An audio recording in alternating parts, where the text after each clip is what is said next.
can't keep a good man down. Always keep a smile when they want me to frown. Keep the vibes and I stood my ground. They will never ever take my crown. Oh, Jah bless, I say no man curse. Things getting better when they thought it would be worse. Here comes the officers asking for a search. They found no weapon, just only a draw first. But I'm so solid as a rock, they just can't stop me now. Even when they set their traps, they just can't stop me now. People will say this and that, they just can't stop me now. Even when they set up roadblocks, they just can't stop me now. When they come with their evil thoughts, I just listen whenever they talk. I used to light into my dark. He cut and clear all my faults. They fight me without a cause, trying to make my life so hard. The King of Kings and the Lord of Lords, give it all reward. I'm so solid as a rock, they just can't stop me now. Even when they set their traps, they just can't stop me now. People will say this and that, they just can't stop me now. Even when they set up roadblocks, they just can't stop me now. So down to mix me up in your dirty game. You're only trying to tarnish my name. You're only looking for the innocent to blame. When you're the ones who wish the guns down the lane. You only cause destruction and the pain. But the righteous believes in the rain. Love is all I got to give and I'm not to shine. Looking for the future, the sky can't tame. Cause I'm so solid as a rock and they just can't stop me now.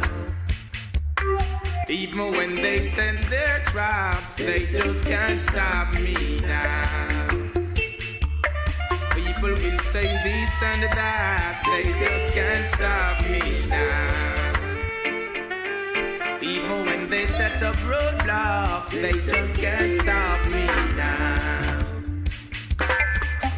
So they can't keep a good man down. Always keep a smile when they want me to frown. Keep the vibes and I stood my ground. They will never ever take my crown. Who's Jah bless, I say no man curse. Things getting better when they thought it would be worse. Here comes the officers asking for a search. They found no weapon, just only a draw first. Solid as a rock, they just can't stop me now.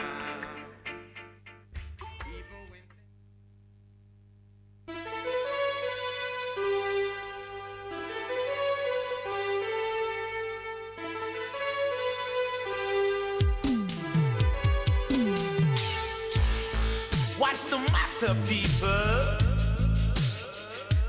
Solidarity. Solidarity. Oh. Everybody wants the same thing, don't they? Everybody wants a happy end. They wanna see the game on Saturday. They wanna be somebody's friend. Everybody wanna work for a living. Everybody want their children warm.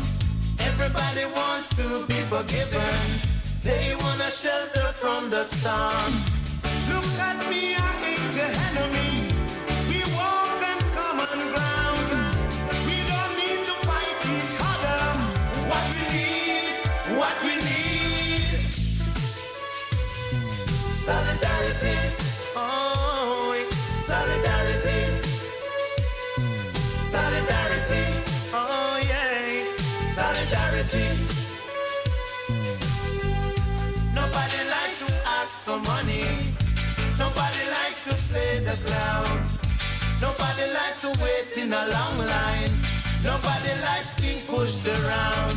Everybody wants a family protected. They want to express themselves. Everybody wants to live forever. Look at me, I ain't your enemy. Don't believe everything you hear.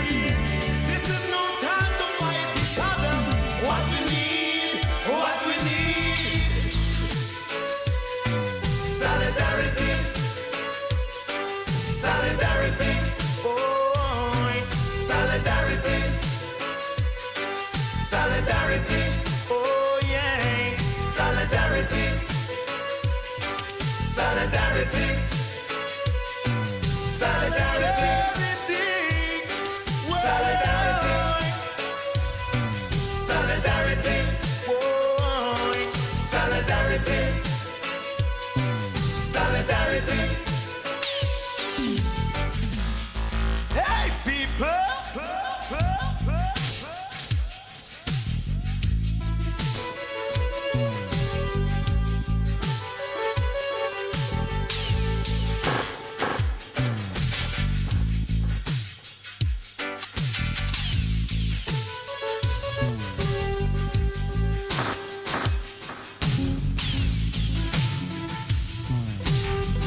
Everybody wants the same thing down there.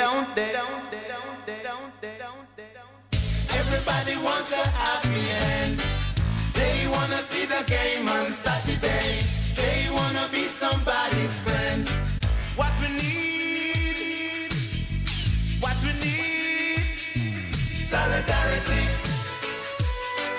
solidarity, whoa, solidarity, Lord, solidarity, oh yes, solidarity, solidarity, solidarity, solidarity, solidarity, solidarity, solidarity. What we need, solidarity.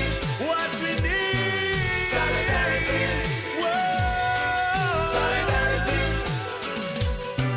solidarity, solidarity, solidarity, solidarity, solidarity.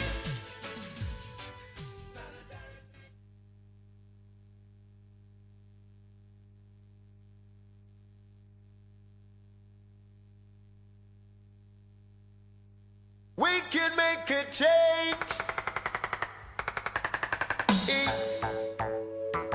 We can make a change. Come together. Whoa, yeah. If we don't change up the valleys and rearrange the system, we're always gonna be, the victim. If we don't change up the valleys and rearrange the system, we're always gonna be, the victim. My heavens declare Rastafari glory. Haile Selassie manifests his life. Well, now I shall tell of my story, 'cause this story has been lies, yeah. Contradicting themselves.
Good morning and welcome to the Morning Connection. It's Free Flowing Thursday again, and we are delighted to be here in the gardens of the Ligani Club. Happy to welcome those who have joined us on air and those who have joined us online. As always, you know, we cherish your input. And to those who are going to miss calling us this morning, please make a note. Cruz in St. Elizabeth, good morning. Make a note of whatever you hear that you want to weigh in on if we are alive and well come Monday morning and we're back on air. But I do want to welcome you to the Morning Connection. This is your host, Minett Lawrence. We're here at the Ligani Club. I say good morning also to the staff of JD's Urban Pub. They're up early getting the place ready to receive their diners in another half an hour or so. Also to the hardworking staff right here at the club. The place is in immaculate condition, just waiting to greet you if you have a desire to do a business breakfast in the city. Whatever it is you're doing that brings you into the New Kingston area, the Ligani Club is a great place to stop in, have a drink, rest your feet. Really good parking. If aside from the other wonderful attributes, we have excellent parking here at the club. That's a big plus when you're in the city. We've been driving around for some assignments yesterday on the road. It was a nightmare. Good morning to Owen Shorty Stevenson. Wow, he was on the road with me, or rather I was on the road with him yesterday. And it was a real blessing to share with you, Shorty. I look forward to working with you again. Shorty was one of the great stalwarts in the telecoms business, which you all know the history. Carousel, carousel, carousel. Long live carousel. Anyhow, I am waiting to see Pastor Percival turn the corner so that we can greet you together. But at the moment, of course, the producer is here. Good morning to you. Lydie is back at the studio. And together, the team is going to make it work for you on this Thursday. Free Flowing Thursday is the Morning Connection's pre-weekend show. In fact, for us, the weekend starts on Thursday. And wow, it is February already, second month of the year. I cannot believe that the month of January is behind us in the rearview mirror. But thankfully, I am part of a great ministry which says all year we shall be having breakthroughs, victory on all fronts. So January was dubbed the month of miracles, but so is February. And as I watch Pastor Percival coming beautifully attired in his African wear, all I can tell you is that it's all about Percy today because his birthday is tomorrow and we're not going to be with him. So, you know what? If you're on WhatsApp or if you're checking us out on YouTube, send in your messages for Percy so we can bless him with as many, many greetings as possible. He'll soon be on camera. You can see the splendor of his attire. You're in your birthday shirt. I can tell. No, not that birthday shirt, everybody. One that come from Africa. No, not that birthday. Because the one that come from Africa is also the black skin. Oh, dear. Hurry up and come on online so we can celebrate you. All right, so much is happening. And, you know, I am truly excited because I would like to believe that Percival and I have been at the forefront advocating for some of these changes, agitating things in the spirit world, and it looked like everything is happening all at once. You know, for sure, I'm going to have something to say to you about what is in the media these days, non-disclosure agreements. Not really. In its purest sense, that's not what NHT should be talking about. Really, it's confidentiality agreements as it relates to those contracts or settlement agreements. When you say we will maintain the confidentiality of the agreement, what exactly are you keeping quiet about? And does it really stop you from speaking to the public concerning your motivation in entering a settlement, or even the reasons why an agreement may have become a disputed event in the life of a national agency. I believe some conversation on it will prove useful as we try to make sense of what we see going on around us. And of course, the Integrity Commission back in the news again. Truth of it is, Integrity Commission will always be in the news for a season, because until certain behaviors are removed from national life, you must be hearing from and about the Integrity Commission.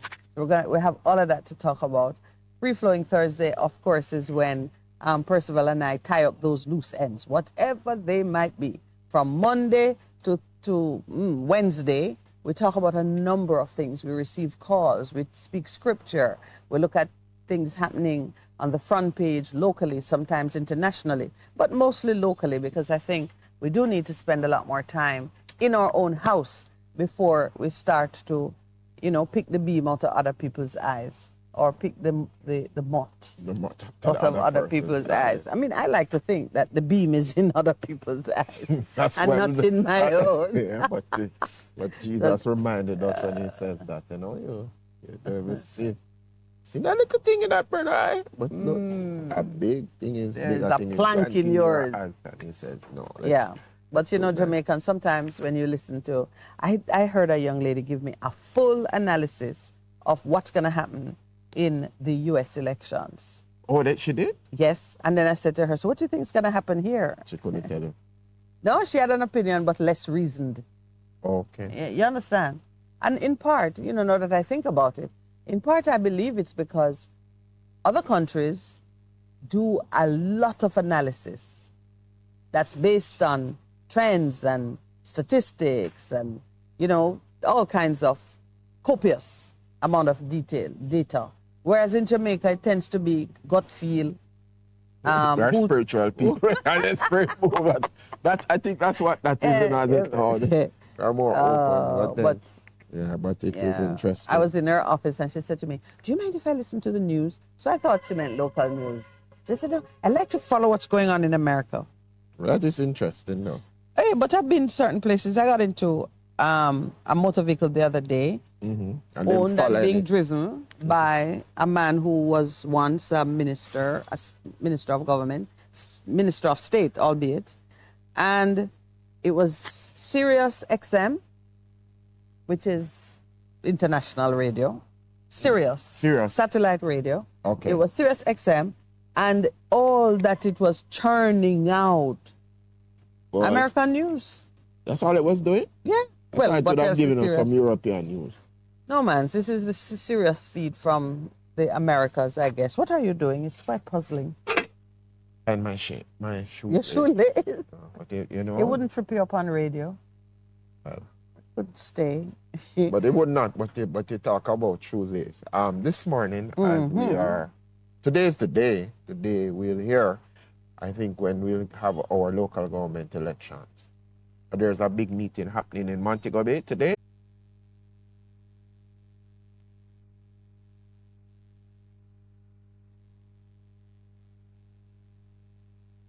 Their candidates, 217 candidates, I believe it is. So I figure out of that, they must make an announcement. Because today is the 1st of February, and you were pointing out to everybody that today is my day. Tomorrow is my day. Mm-hmm. The whole month is Percy month. And it's not a joke. I celebrate. All about Percy. No. I celebrate my birthday very much. All month. And I tell all the friends, if you seldom wish it, but send the cash my way. Well, I put out a request for a motor car. Okay, what? You don't know. I'm in that place. I'm in that place. I'm in that place too. Twins. We get twins. I'm in that place. I'm praying for twins. I'm in the place that says anything what is impossible, Percy's imagination is very possible. The Father that he has. Yeah. And it's not impossible in your imagination. So just imagine. Yeah. In fact, Earl Brown had said Rolls Royce. He sees a Rolls Royce in your future. Oh, wow. I hope he's sending it, like from Canada, a Rolls Royce. No, that would create a major thing. So it would be where is that funds coming from? You understand? But thankfully, your boss knows exactly where your funds come from. You know, that is, no, but on a more serious note, it has happened to me, saying that somebody has gifted me, and it just blew my mind. Somebody just says, you know, this is what I believe that God is asking me to do. And it just blew my mind. The Word of God says, beyond what you can even imagine or think, God is able to do. And you know, you've been praying for something, and you add up all of the things outstanding. And I say, no, Father, that'd be a good gift, you know. When you look at all the debts that you have. And then you've been tracking it. This is actually a testimony I'm giving. You've been tracking it for about a year. And you're going, all right. And you remember you pray and you leave it. Yes. And one day I go into my office and I see an envelope on my desk. And I say, oh, I sent something, come give me now. Thinking the worst. Oh, what kind of trouble this? And I was going and somebody said, no, somebody left an envelope there for you. And I opened it, and then it was a card. And the individual says, you know, you have been such a blessing to us. Yeah. We just figure we just want to give this for you. And I saw a piece of paper sticking out. I said, what is this? It was a check. And then there was another check. So it was 2 checks that covered what was outstanding in one instance. That's wonderful. There's nothing I don't believe that my God can do for me, because there's another word. It says, if you have given up in this life, it says it's going to give you 100-fold. And in more, you get back parents, and everything, mother, father, family, house and land and everything. Right, yeah. And that was not. It's a specific promise. Yeah. And you did give up. I mean, I remember you sharing a little of your testimony, and you did walk away from corporate life and step into ministry where you live by the grace of God. By faith. You simply live by faith, walk by faith. Not that you do not get something from the church, but when you... I'm going to look for that scripture. When Peter said, what happened to us who gave up everything? And he says... I'll find it while you give your testimony. And again, we were building our house, and we built a house without money, because I remember that was just right after we were married, and my wife said to us, you know, I don't want to live in a rented house anymore. I said, we don't have no money. That's what you tell your wife? Yes, I said, but we don't have no money. We don't have no money to begin the process. But somebody has to have the faith, and you join with it, you know, for real. And so we started to apply, because I'd work and she'd work. We had accumulated NHD points. NHD is in the news, interestingly. And we started to look. A lot of schemes were going out, and we knew how much points we have, and we applied for the different schemes. And they said, no, your people have accumulated more points. So we said, okay, finish. And we went all over looking. We went as far away as Old Harbor, Kingston. Oh, my. So you were prepared to live anywhere? Yeah, that's where we were at. And we looked and saw some things. And I said, okay. And my wife says, all right. And she'd come home from church every day. And she'd be looking in the section. She said, we're going to buy land. I said, my refrain, we don't have any money. And she zeroed in on 3 plots of land, and we went and looked. And we decided on 1 plot. And don't have any money. But I mentioned it to my mom.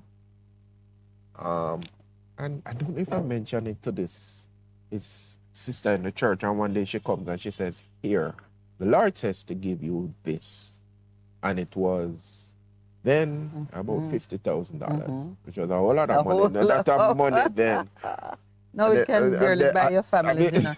And then my mom says, remember this, and she gave, and that's how we got the deposit. And you were in. The person that we was purchasing the land from was a nurse, and because my wife was a nurse, she took off about $200,000 just like that off what she was asking. Yes, you're asking. And so we got the land, So we have the land, and I'm saying, okay, all right, we have the land now. We're paying back mortgage and land. And no house. And no house still. And They could have been tent dwellers like Jacob and Isaac. That's possible, but that would have been a real. That would have been a real. Can you imagine? Did you tell your wife, well, we have land, let's get a tent? when we come back from our 7 o'clock break, you know, but no, that is one story of God's faithfulness. Anyway. Today it's all about you. You can tell your story. That's one thing. This is the least we can do. Your birthday being tomorrow, we won't see you. Yeah. Yes, we're on break. Yeah. You're simply the best. Better than all the rest. Better than anyone. Anyone I ever met. You're simply the best. Bess FM 100 on your dial. Keep listening. Today, we are having a conversation about a key agency in improving the social fabric of the Jamaican society, the Child Protection and Family Services Agency, better known as the CPFSA. Hi, I'm Courtney Campbell, and joining me for this interesting discussion are Kristen Leng from the Child Protection and Family Services Agency and Richard Panton from the Transformation Implementation Unit, who will share useful information on the work of the CPFSA and plans to transform the operations of the agency to better serve the needs of the wards of the state. You know what? Let's get straight into the discussion. Tell us a little about the CPFSA. Well, the Child Protection and Family Services Agency was actually formed out of a merger with the Child Development Agency, that used to be the CDA, and the Office of the Children's Registry.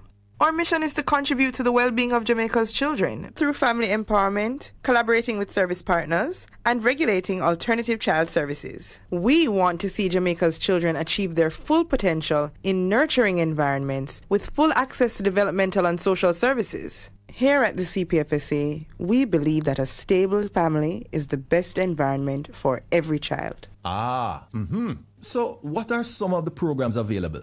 We actually have several programs available to support children who are in need of care and protection.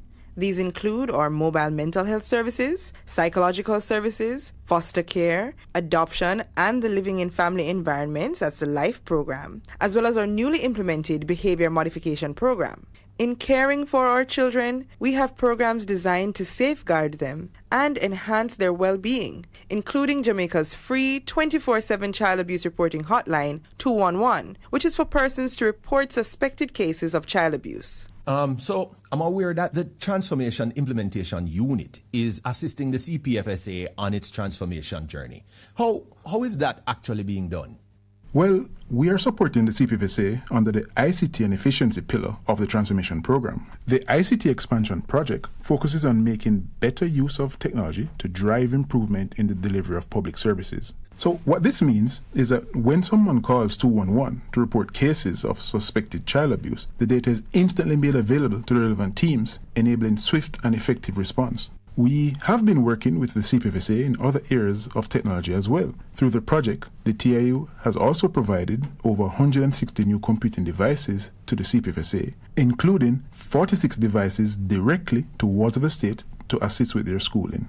We also provided a customized mobile health unit to enhance CPFSA's mental health program. This unit has the necessary computer equipment on board for health professionals to effectively assess and treat children in state care. And finally, we are assisting the agency by outfitting its therapeutic centers and residential childcare institutions with sensory equipment to make it more capable of addressing the mental health of children who need this intervention. So what is this going to mean for the persons involved? With these new resources, we can provide a wider array of services tailored to meet the diverse needs of children and families that we serve. The new systems and programs specifically target the mental and psychological wellness of children who have suffered abuse, while acknowledging that their needs often extend beyond immediate physical safety. So, what can the public and clients expect from the CPFSA going forward? And how can they help to keep children safe? Many children in Jamaica face challenging realities in their families and communities that may require the intervention of the CPFSA. In our efforts to keep these children safe, it is sometimes required that they be removed from their homes and placed in environments that are more suitable for their growth and development. While we prioritize placing these children with family members and other responsible adults that are familiar to them, some children will be placed in a residential childcare facility, such as a children's home or place of safety. Participating in one of our family care programs means providing them with a stable home environment, contributing to their well-being, showering them with love, and protecting them from abuse. We encourage every eligible person to consider signing up, especially our empty nesters and anyone who not only has space in their heart, but space in their homes for a child. And that brings us to the end of this enlightening discussion. My guests were Kristen Lang and Richard Panton. We hope this feature has shed some light on the vital work of the CPFSA and the importance of partnership in building a better public sector. I am Courtney Campbell. Thanks for joining us, and remember, each one of us has a role to play in protecting our children and strengthening our families. A production of the Jamaica Information Service, the voice of Jamaica.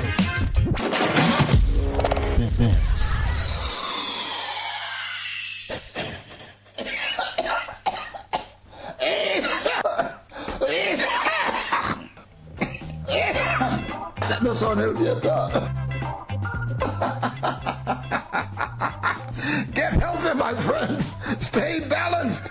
Tune into this station, Bess FM 100, every Saturday morning, 8 o'clock to 9, for this wonderful program, Your Health Today, with me, Dr. Clarion Palmer. Yes, get healthy, get healthy, get healthy. Stay balanced. Bess FM 100, Saturday morning, 8 o'clock, with me, Dr. P. Get healthy. What should a taxi service do for you? On-time taxi service is more than just a ride to the other side of town. They offer clean and spacious vehicles, reliable service, and promise to always look out for their customers. They'll come when you call and take you where you want to go on time.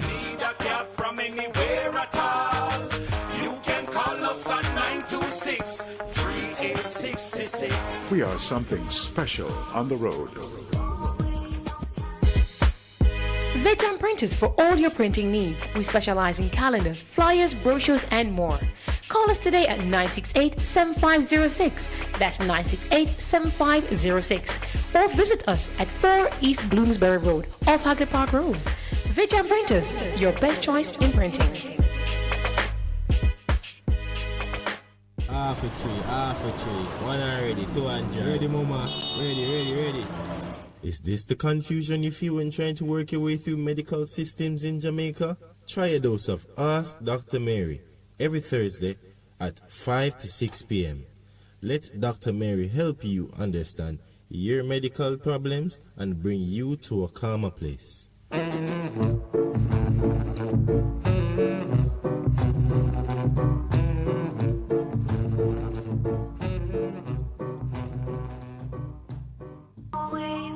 What should a taxi service do for you? On-time taxi service is more than just a ride to the other side of town. They offer clean and spacious vehicles, reliable service, and promise to always look out for their customers. They'll come when you call and take you where you want to go on time.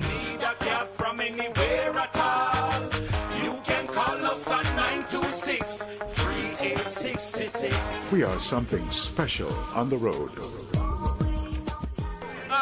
Half a tree, one and drive, half a tree. Bossy, how you do I take taxi star? Jano, I want to tell you, say, 2 months now, my transmission mash up, and I check everybody and can't hear nothing positive. Yeah, hear me? You waste all that time I shop around and never call the experts. Winters Auto have them. Them have over 35 years of experience and them diagnose the problem and get back your transmission brand new. For them service excellent and efficient. Trust me, man. Yeah, hear me? Call them at 929-7040. or go to them at 106 Maxfield Avenue, Kingston 13 and talk directly to the boss. Just tell them I'm me, send you. Wow, you big star. Yeah, man, respect my boss. I try and call you, cause trust me. Winter Auto Spares and Repairs, good afternoon. What a relief. We're just a click away. www.bestfm.com. Streaming live on the internet.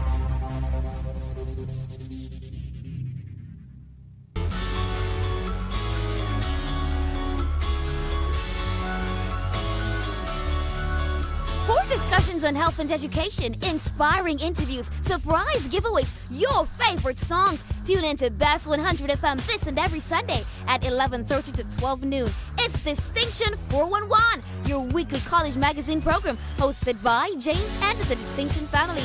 Catch you on Sunday.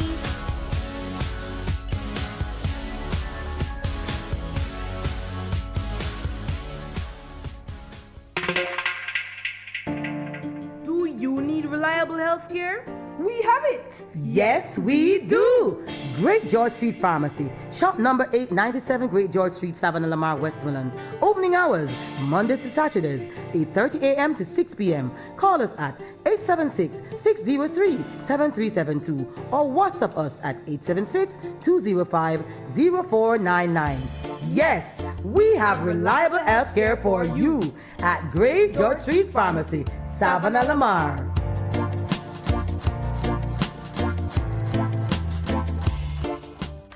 The Morning Connection is not your usual talk show. We aim to stimulate discussion and chart new paths to self-empowerment. So please join us, Minett and Percy, on The Morning Connection, Mondays to Thursdays, 6 a.m. to 10 a.m. on Best 100 FM. It's good, it's better, but nothing beats.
Back. Good morning and welcome again to the Morning Connection. You know, it is Percival's birthday tomorrow, and tomorrow is always today. No, I have an expectation for tomorrow. But just to finish the story. So my wife says, okay, so we get the land, and round about that time, the government understand what was happening, started to move what you could borrow from NHT. Remember, then they just started with increase what they could borrow. Yeah. No! And we applied and we got through. So now each of you getting your entitlement. Right. All right. So this is the building loan now. So it's the building loan. So we start to build, and then one of the things was one of my brothers in the church who was a contractor say, I'll build a house for you, and what I would have charged for contractor's fee will go into the... So that's the 25% contractor's levy. Yeah. Yeah, so he says, I just put, that's my gift to you. So I was saying, yeah, Father, we're going. No, whoa. Yeah, when we started to build, I don't know where these guys we don't know where these guys came from, but everybody want to work. That's beautiful. They want to work, but it's not government contract. I should have like the Prime Minister. We have to come to work. So we're there one day and all of these guys come and say, okay, I have no problem, you know. If you work and work hard, this is the man. And then I wonder how people do construction in this company. Them start saying, well, we not work, we just want our money. They want to collect. And then decide to threaten the man. So this would be what, in the 90s? Yeah, in the 90s, early 2000s. Okay. So we do that, and they threaten the man. What am I shooting him in the face and things? Wow. Wow. That's a reality, you know, because when you speak about extortion and construction site, which is something that goes, I called my brother and said, so what you can do, because he's a policeman, so him go So this check. now is your blood brother, not my blood brother, my older brother. Yeah. And him go and he spoke and him say, almost government work just broke by him. He making fun. I'm saying, what are you talking about? Him said, because it looks like it's just a given that when it's a government contract, the extortion and the thing happen. And my brother became so upset because he has a license for and he said, shoot me. Oh, and this is the contractor now. Who said, a Christian man, he said, shoot me. Oh. And him say, you know what? So the enemy comes in and him say, me can't bother. He quit. He quit. The man who was going to bless you with yeah, just quit. With a 25% discount. Yeah, and I said, Lord, what is this now? You know what we did? Oh, jeez. Because this is something I tell people. For you to get what you must get, and the Lord promise, when you go into the promised land, with land flowing with milk and honey, the things that you need to access, you have to fight for it, because the enemy don't want you to get it. You know that, right? I know that. They don't want. So, you know what we did? Myself, my wife, and I remember these other deacons, an older deacon, then, because I was a pastor then. I said, come, we go pray over the site. And I remember, she's deceased now. Another sister was in our core group. I went and prayed over the site with us. The Lord, this is yours. And we prayed. When we prayed, I went back to NHD and he says, I know a contractor who can work with them the following Monday. And the guys, they said to me in the ear, this is the fastest they've ever seen a house. Go up. Because you go and say, Lord, some people call it cut and clear. Cut and clear. But I was working with a time frame that I needed to be in the September in Sydney for the 2000 Olympic Games. Oh, okay. I thought your wife was pregnant. No, she was. Yeah, when we started, that time my second had just been born, and I says, no, I can't leave you here. I have to make sure the house is complete and you're there. And so all of those things. I said, God is a good God. See, the scripture that you were looking at in Mark, we refer to that. Yeah. Yes. So the first scripture with which we are blessing Pastor Percival on this birthday celebration is from the book of Mark. What better gift to give to a man of God than more God? True. Yeah, so this is your gift. In the book of Mark chapter 10, Jesus responds to a young man who has approached him wanting some advice on how to get into the kingdom. And he gives him a very shocking disclosure. Everyone was shocked. The young man was shocked. The disciples were shocked. And Jesus addressed matters for them, and what the promise Jesus gave to them in that exchange is what we are giving to Pastor Percival. Jesus said to them, it is a difficult thing for a rich man to enter into the kingdom, easier for a camel to go through the eye of a needle. Because he had said to this rich young man, your answer is sell everything that you have, give it to the poor, and then come back to me. And then come follow me. Ooh, the young man left sorrowful. He had a great deal of wealth, and he didn't plan on divesting himself of his wealth. It's the same with the camel and Yes, it's right after that Jesus said, hey, hard for rich people to come in here because... But not impossible. Not impossible. It will be easier for the camel to get through this narrow passage than for the rich man to come burdened with all his wealth and enter the kingdom. So the disciples, intrigued by that, said, whoa, we have left everything and come. They, I think, were curious. What of us who have left everything and come to you? And this is where Pastor Percival is. Highly educated young man in the prime of his life, in a very good job in the corporate world, with a young wife in their early years of great fertility. This is Percival I'm explaining. And he leaves a job for which he was well suited and was enjoying great success to be in full-time ministry. Is that you, Percival? Yeah, but what was fascinating, I didn't know this. I indicated it to my boss. I worked at Colgate Palmolive. Yes, international. Yeah. And I said it to him, and him say, "You're mad." He is a madman. Because he said to me, you don't have house. You're on the way up. And then he said to me, he says,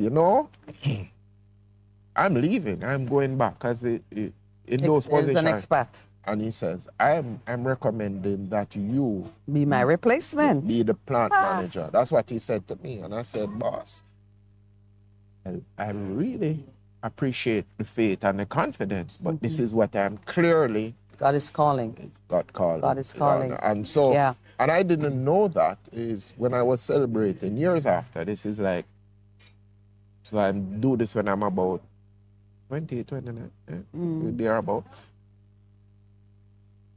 On my 50th birthday. Yes. My mom, yes, who when I said it to her, she said, if that is what God is calling you to, son, go. I am behind you, I'm praying. She says, she tells me the story that she worked in Inland Revenue, in what we call TAJ now. Yes. And she said, this man come to her and said, no, I have this wonderful young man, in my office, and he's done well, and he tell me that he's going into full-time ministry, not knowing that is your mom. Mother. And I never knew that story. Is when I'm celebrating, she said, she remembers when I made the decision to do that. So I've not regretted it. I'm not, but... Well, there's good reason why you should not regret it, because you have entered into a promise. So these are the words of God to Percy. And it's the word to you too. Should people out there who feel a call on their life and need to make a decision. And a decision, but my perspective on Christians, you are called to minister wherever you are at. It's that some of us are called to serve in the temple, but you, if you are a believer, wherever you are called to speak about the kingdom and to be an example. How much people can serve in a church anyway? All of you. And then who would come to church? Yeah. If all of us... all of us are already there. What it is. Yeah, but I in all seriousness, Percival, as the producer, Lowell and I were discussing the program for today, I said, my heart is that as many of us as can speak a word of blessing for Percival, honoring the man who you are, we don't have, material things to heap on you, and you wouldn't take them anyway, except for the car. The car. Yes. Except for the things that obviously would make that kind of difference. But we can say to you how we feel about you, and we can share with you what the Word of God is revealing concerning you. And this one was right in my spirit the whole time. Even though earlier in the week we talked about the needle eye gate, this leaving of the natural things to cleave to God and to serve is something that comes with a certain reward. And we can call on that blessing. I'm calling on it for you because it is always present. So I bring to your remembrance the words of Jesus. He says, truly, I tell you. This is in answer to Peter, who spoke up. We have left everything to follow you, and you did leave everything. You consciously left it. Some of us have it plucked away from us, like I had it taken from me. You left it. No one, says Christ, who has left home, or brothers, or sisters, or mother, or father, or children, or fields. Fields here broadly represents the wealth of the world. You know everything, the wealth is in the land. In the land, that's true. Fields for me and the gospel, meaning your life in Christ and your desire to spread the good news. Gospel means good news, everybody. Your desire to live in Christ and spread the good news brought you to ministry, to full-time ministry. And Jesus says no one who does that will fail to receive 100 times as much in this present age, the time in which you live now. For you will receive homes, brothers, sisters, mothers, children, and you are always talking about your spiritual children, of which there are many, and fields, businesses, possession, material goods, along with persecution. Yes. And you know you got the persecutions. Yeah. And in the age to come, eternal life. Yeah. In the age to come, eternal life. So he gives you an ironclad guarantee for this time in which you're living and the age to come, eternal life. So I bless you, my brother, and I say to you that God is faithful and he will deliver. These are his words from Mark chapter 10, verse 29 to 30. You are entitled and will receive it 100 times as much as you have given up. So if you have given up much, your reward is 100 times the much. You've given up little, it's 100 times the little. But it's all in proportion to what you give up. Right. So, and thanks very much. Really appreciate that. But even as you were sharing that, I was just thinking there's somebody out there who is probably saying, you know, Father, how am I going to deal with this situation? And I'm just reminding them, if you have placed your trust and confidence in man and he's released a word, he's spoken something to your heart, to your spirit, he's gonna come true. He's not a man that he should lie, and he is a keeper of his word. Isaiah 55:11 speaks to the fact that when he releases a word, it does not return to you void. And it don't return to you void. God has spoken words in people's lives, in people's communities. The time is now that God is causing for that word spoken to begin to bear fruit. And even when you release a word, a prophetic word, you have to have what we call a prophetic response. So I know there's somebody out there that God has indeed indicated something to you, said something to you in the spirit. You need to step, you need to move, do it now. Time is now, because God is a faithful God, and he is a rewarder of those who diligently seek him. All right. Now, online, Bevan Fairweather is commenting on the weather. She said it's winter. Yes, perhaps she's seeing me wrapped up in this. It is cold. There is like a chill in the air. You feel it, right? It was, but anyway, we're going to have it this weekend. She said, respect, Percy. Yeah, thank you very much, Maximum baby. respect. Yes. For Bevan. Yes. What about you now, Mr. Producer? What is your scripture for Pastor Percival? Think on it while we... You know, but yesterday, I want some people are in hot seat this morning, and we're moving up to the break. But I just want to introduce. We're talking about Samuel. We're talking about Samuel, 1 Samuel 12, after the people had rejected the kingship of God. Yeah, and he was feeling away. Yeah, but man, he felt rejected. And he was saying, all right, he was asking the question, is that time now that you have to ask for persons to give an account for what it is, their stewardship, what it is that they have done? Because I hold very firmly in my own mind, even the fact that people say I've made sacrifices to do what, but I'm always conscious in my own mind, I have to give an account for the things that God has given to me, the giftings, the talents, the authority, the responsibility in terms of serving people. And there's a tension. Yes, I'm going to have to give an account for all the gifts that God has given in terms of the relationships I have with people. We give an account for every single thing.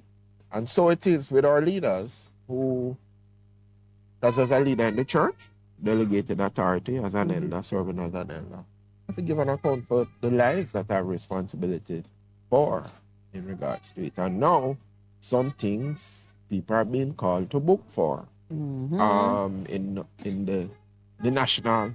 On a national platform. Yeah. The time for accounting has come for a lot of things. Robert Stevenson, he's the deputy chair, co-chair of the Advocates Network, says it doesn't smell good.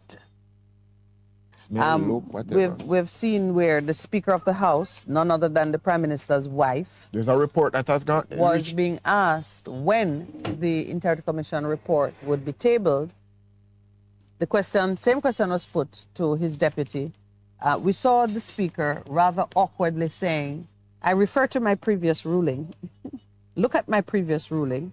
And Mr. Clark, her deputy, could only say he didn't have an answer at this time because he dare not say otherwise. It doesn't smell good is a very, very tame commentary on something that goes to the heart of our democracy. But we are at our 7:30 break. We're going to take our break now. When we come back, we're going to look at what the next step ought to be. Because, when Pastor Percival and I declare a thing, you see it come to pass. Such is the power of God through what we're doing.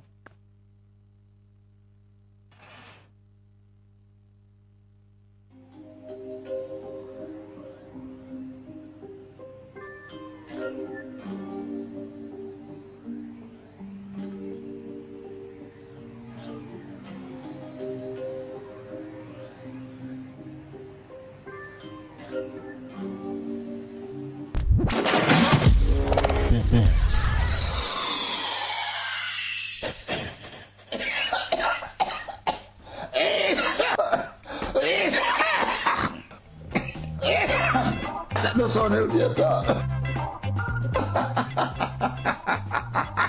Get healthy, my friends. Stay balanced. Tune into this station, Bess FM 100, every Saturday morning, 8 o'clock to 9, for this wonderful program, Your Health Today, with me, Dr. Clarion Palmer. Yes, get healthy, get healthy, get healthy. Stay balanced. Bess FM 100, Saturday morning, 8 o'clock, with me, Dr. P. Get healthy. What should a taxi service do for you? On-Time Taxi Service is more than just a ride to the other side of town. They offer clean and spacious vehicles, reliable service, and promise to always look out for their customers. They'll come when you call and take you where you want to go on time.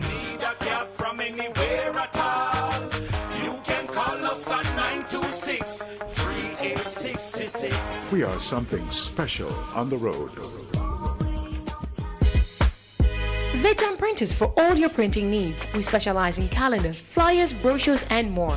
Call us today at 968-7506. That's 968-7506. Or visit us at 4 East Bloomsbury Road, off Hagley Park Road. Vision Printers, your best choice in printing. Half a tree. 100, 200. Ready, mama? Ready.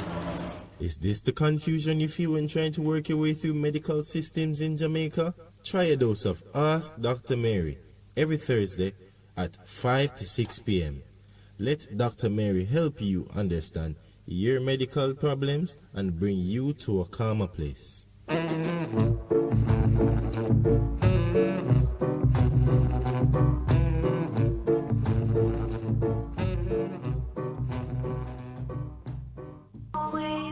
What should a taxi service do for you? On-time taxi service is more than just a ride to the other side of town. They offer clean and spacious vehicles, reliable service, and promise to always look out for their customers. They'll come when you call and take you where you want to go on time. From anywhere at all. You can call us at 926-3866. We are something special on the road. For a better choice in all your electrical supplies, A, authorized 3M dealer and better brand names. B, better service including free island-wide delivery. C, all major credit and debit cards accepted. It's ABC Electrical Sales. Shop number 8, Hagley Park Plaza, Kingston 10. Open Monday to Friday, 8 a.m. to 5 p.m., Saturday, 8 a.m. to 4 p.m. We make your electrical jobs as easy as ABC. Call 754-382-528 or fax 754-3659. ABC Electrical Sales, for a better choice. The Morning Connection is not your usual talk show. We aim to stimulate discussion and chart new paths to self-empowerment. So please join us, Minett and Percy, on The Morning Connection, Mondays to Thursdays, 6 a.m. to 10 a.m. on Bess 100 FM. It's good, it's better, but nothing beats.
Welcome back.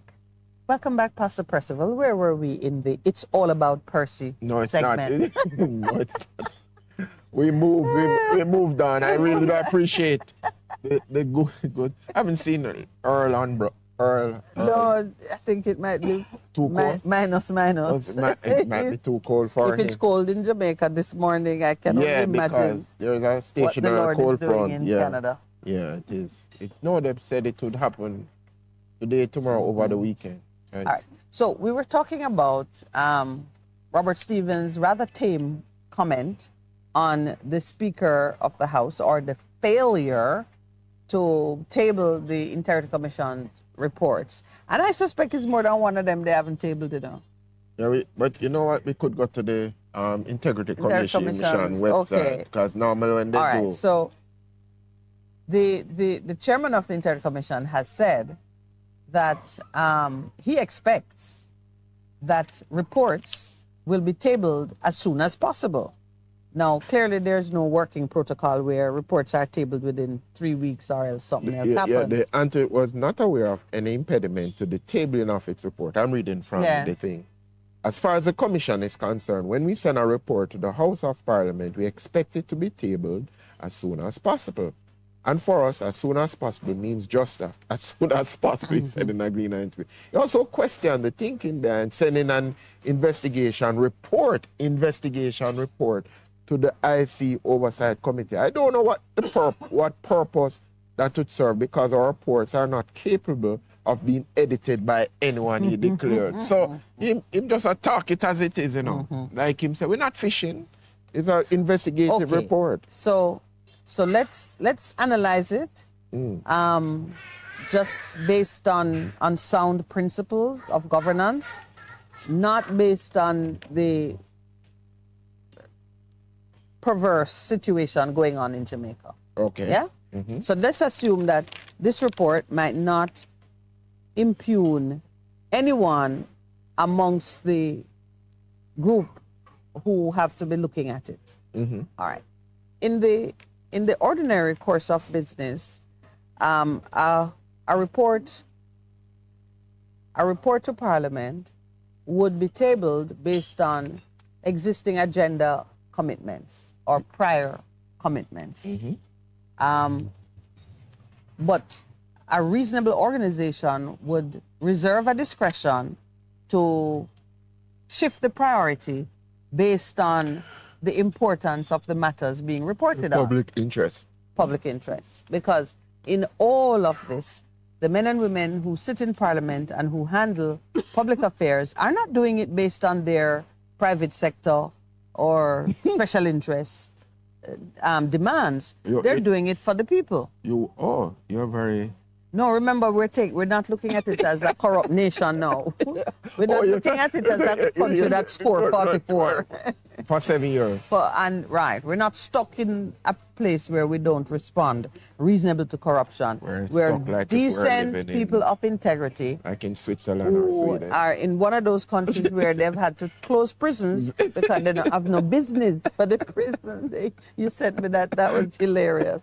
Those prisons could probably be converted into dorms for schools because their prisons are so nice. Yes.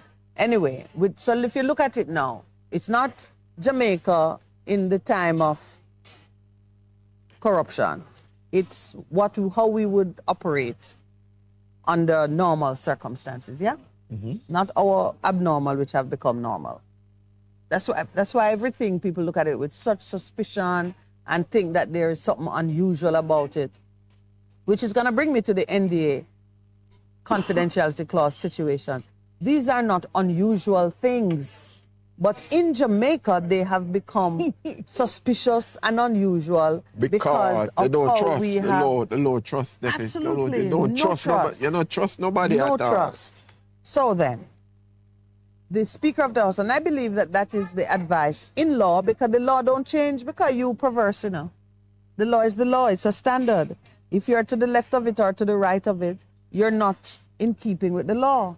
So the Attorney General would have advised based on law that the Speaker of the House, given the position and the responsibilities, would have a discretion in setting the agenda. That's why you have a speaker. So everybody don't come every day with whatever they think should be discussed and try to squeeze it on. You just send the agenda. Right. The speaker sets the agenda. Information is circulated in reasonable time so persons can give consideration to what is required and be prepared to have meaningful discussions, because we don't send them there to be caught off guard and to be scrambling and need statistics and need research done, but nobody has it because we only heard about this morning when we came in because somebody just slid it under the door. That's not the country we're running, and that's not the country we want to be in. You think we're running like a party shop? No, party shop are big business. We have to change that one. No, this is a party shop. But even them. I don't know what. They go in and clean and don't eat. Them about order. So. There's order. Okay. So the Attorney General would have told the Speaker, you have a discretion, you set your agenda, and when Justice Panton, who knows the law, says as soon as possible, possible means within the bonds of the things you have doing and what's your order of priority. He's not expecting that Integrity Commission reports have a low order of priority. No, not with the present situation. Right. But the Speaker has discretion. So the Speaker comes out and says, the way I'm addressing it is to send it to an oversight committee. I don't know what the report contains. There's an oversight committee. They will look at it and determine what happens next. That's what she has said. But I don't. If anybody wants to challenge it, the place that you go and challenge things to put a check on executive power is court. But to the law. So to me, the moment she made that ruling and people felt that it was unconstitutional, go to court. But they must just figure and say should come to our senses. On what basis? Nobody has. If you're going to think that she's going to come to her senses, you must have a logical... No, illogically believe that she would. Yeah, there's nothing logical about what they're doing is straight abuse of power.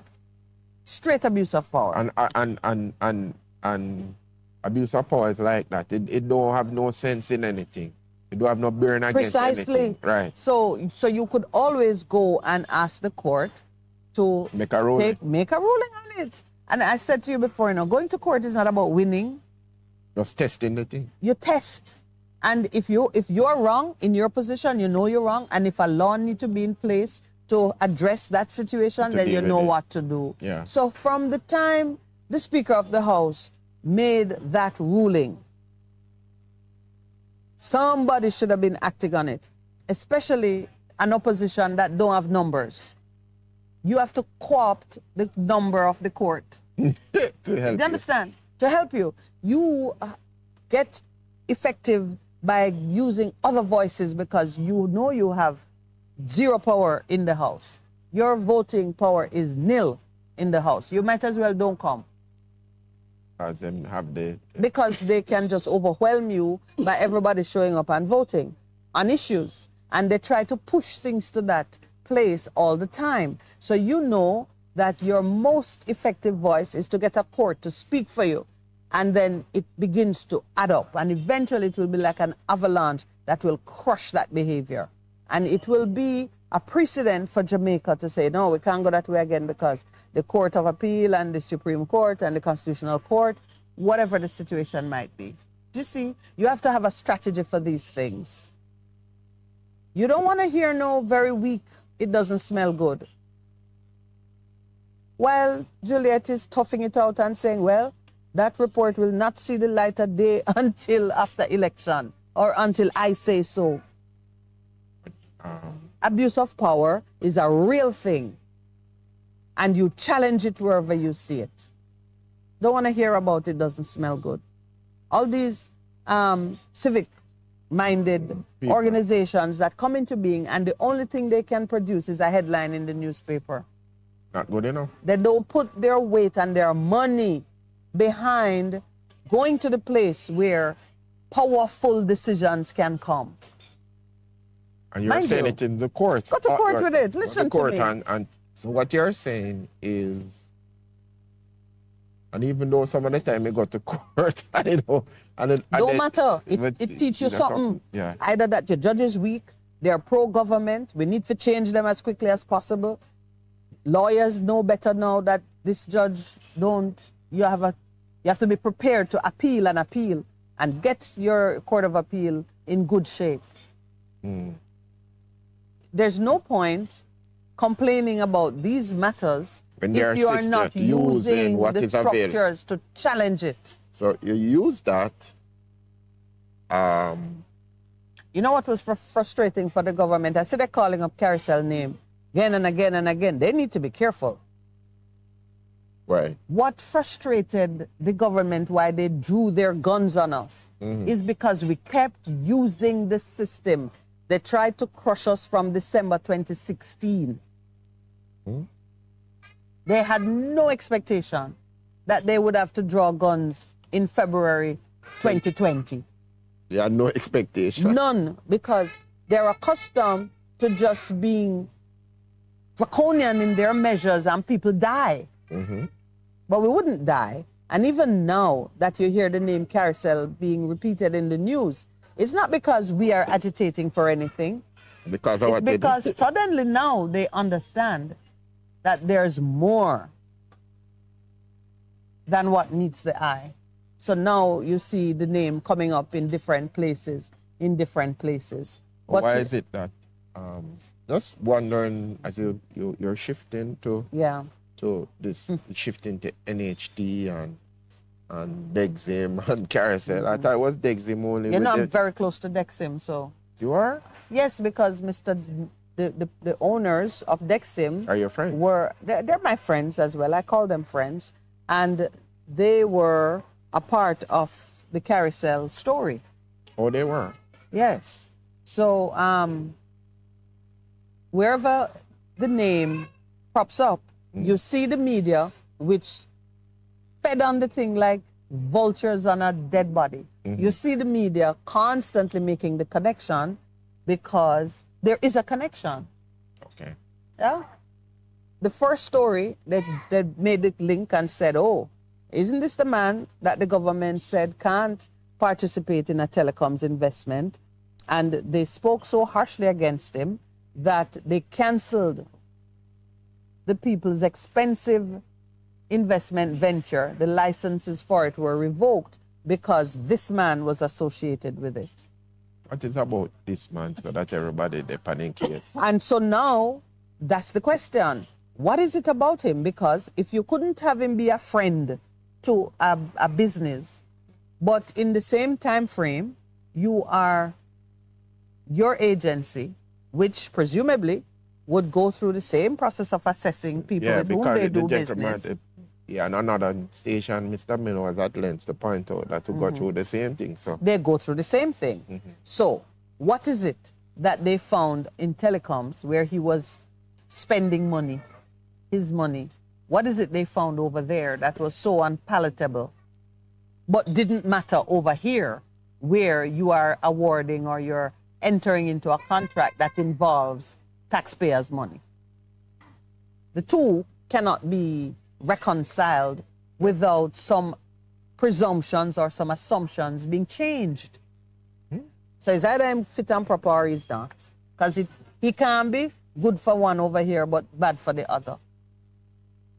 And and that came to mind in terms of this. What is an adverse trace? Does an adverse trace mean that you can't travel to certain places?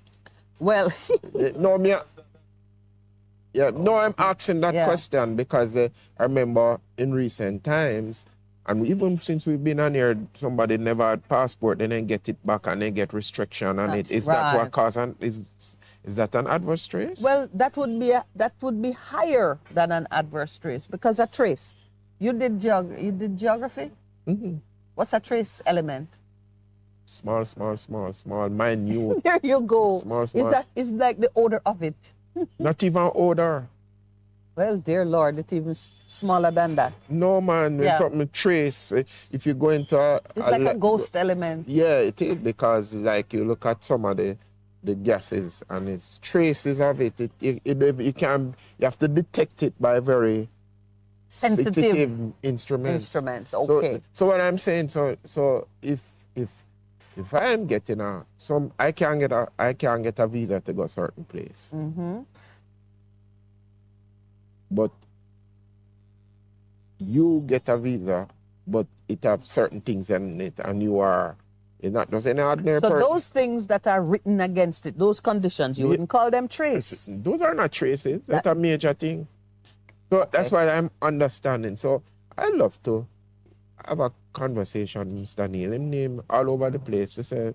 I'll invite him to talk to you. To have a conversation. But you see, Mr. Neil was a private person when the thing was going down, and he's still a private person. Yeah, but he's not a man who talks a lot about these things. On the occasion that I have a conversation with him concerning it, he's quite puzzled as to how he's starring in this thing. In turn, star. But I think he understands that it's all about the Prime Minister. And one of the things that I truly admire about him is that no matter what he has suffered at the hands of the political giants, he is not looking to be used as a battering ram by anybody. Okay. You understand?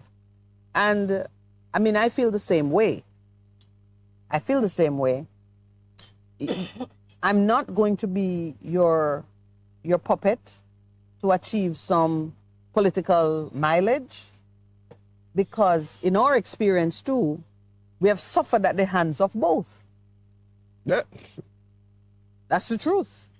We've suffered at the hands of both political administration, party, whatever. Yeah. Yes, because you start good with one, and when it becomes useful for them to... When you're expendable. When you are expendable. And that is one of the things, that's why you must... They expend you.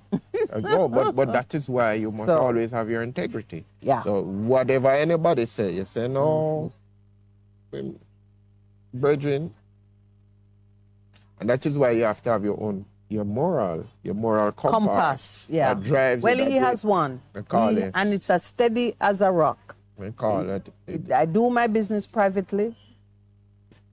I rise or fall by it. So there's nobody that I think that's gonna get Mr. Neil to come out and say, "Oh, this or that." And I don't fault him. But what is it now? But I wanted to talk about NDAs and confidentiality, because I think even the way it has been addressed in government is confusing. Of course, we know that quite recently the head of customs was using the Secrecy Act to speak harsh words about those who leaked the information concerning the air quality report.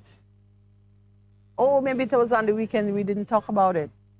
So the air quality report came out and said that customs, right? Yeah. Apparently, it was not meant to be disclosed to the public. Why not? Indeed, why not is a fair question, because people are going there to do business. People are working there, your family members and so on, and people have been sick there. So you would think that that is a great matter of public interest. Not only that, whatever contagion is on the place can spread elsewhere unless it's investigated and people know what it is. You know, that was what happened at Cornwall Region and why they closed it. It was a sick building. Yeah. It was a sick building. And the same thing happened with the fraud squad. The first building where they were downtown, there was an issue there and they moved people out. So that to me is a matter of great public interest. Yet the head of customs, she came out saying that they're going to be using the Secrecy Act to deal with persons who leak information because the report was leaked. Report leak. So understand now that the government sees great value in maintaining secrecy over information which anything that might draw attention to weaknesses or issues that really should be addressed, they regard it as secret. If that can be in their contemplation, how much more so for private sector companies doing business with government agencies where their commercial, proprietary, confidential information can be released to the public and actually cost them money. Because if competitors have access to the financial data that you use to support a bid or to confidential information, we all know that private enterprises that operate in a competitive environment. Industrial espionage. Absolutely. So you must have confidentiality safeguards in anything you do with another company or especially a public sector company. Because remember, the government is not entitled to know all of your business unless it's relevant to some lawful activity in which you are engaged. If you have license for a business, you make reports to a regulator, but those reports are confidential to the narrow purpose that the regulator serves. So confidentiality in dealing with public sector entities is a requirement anywhere you go. Anywhere you go. You have to give personal information to show you're fit and proper. Is that supposed to be out there in the public domain? Clearly not. That's why we have Data Protection Act coming into being now. So even for government to say public sector entities cannot enter into non-disclosure agreements is nonsense. Absolute nonsense. And so what you're saying, Parliament could not have access to your private information in the ordinary course of events, they are not entitled to it simply because you entered into a contract with a government agency. You understand what I'm saying? The Prime Minister said no government agency should enter into a contract which prevents them from reporting to Parliament and sign an NDA. You follow? No, you have to start again. All right. The Prime Minister says no government agency should enter into an agreement to keep information confidential that prevents them from reporting on it to Parliament. Okay. Now, I'm interpreting that through the law. Right. If Parliament would not be privy to my proprietary confidential information in the ordinary course of business, the fact that I have entered into a contract with a government agency does not waive that duty of confidentiality. Right. So it's given to me by the Constitution. Right. That's why Data Protection Act comes into being now to say. That is why they throw out the needs early That's on. why needs are, because government don't need your blood type, how much money you make, where your bank, and so on and so forth, unless there is some engagement between us on that matter. The fact that their agency is reporting that I'm in a contract with Percy and Percy has shown me so and so, it does not mean that your confidence, your entitlement to it is waived, and it cannot be waived by prime ministerial dictate. We're taking our 8 o'clock break, then we'll come back.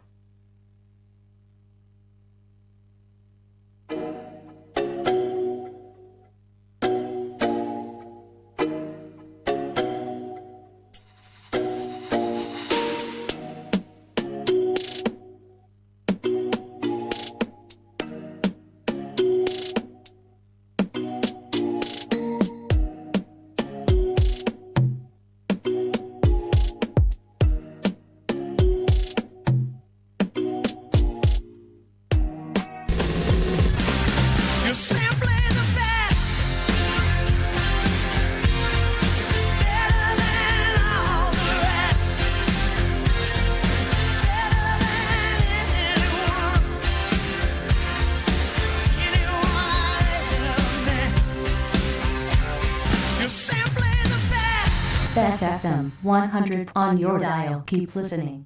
Hello, I'm Moira Alderson with the BBC News. EU leaders have agreed a deal to end a financial standoff over aid for Ukraine caused by Hungary. The president of the European Council, Charles Michel, said the 27 members had agreed a $54 billion package, locking in long-term and predictable funding for Kyiv. In December, Hungary vetoed the package, arguing the war was too unpredictable. Sarah Rainsford reports from Kyiv. Ukraine's Prime Minister has welcomed this deal as an expression of solidarity by Europe, vital help to withstand Russia's war. Denis Shmyhal said every vote was a significant contribution to a joint victory.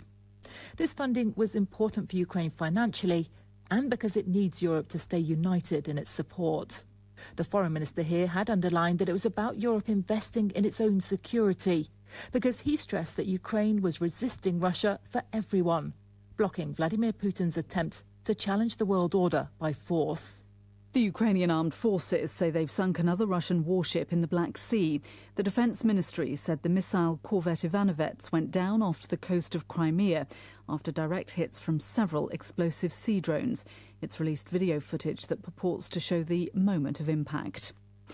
Iran is pulling top commanders of its Revolutionary Guards out of Syria after a spate of deadly Israeli attacks. Reuters news agency quoted Iranian security officials as saying the commanders had left along with dozens of mid-ranking officers. Lipika Pelham has the details.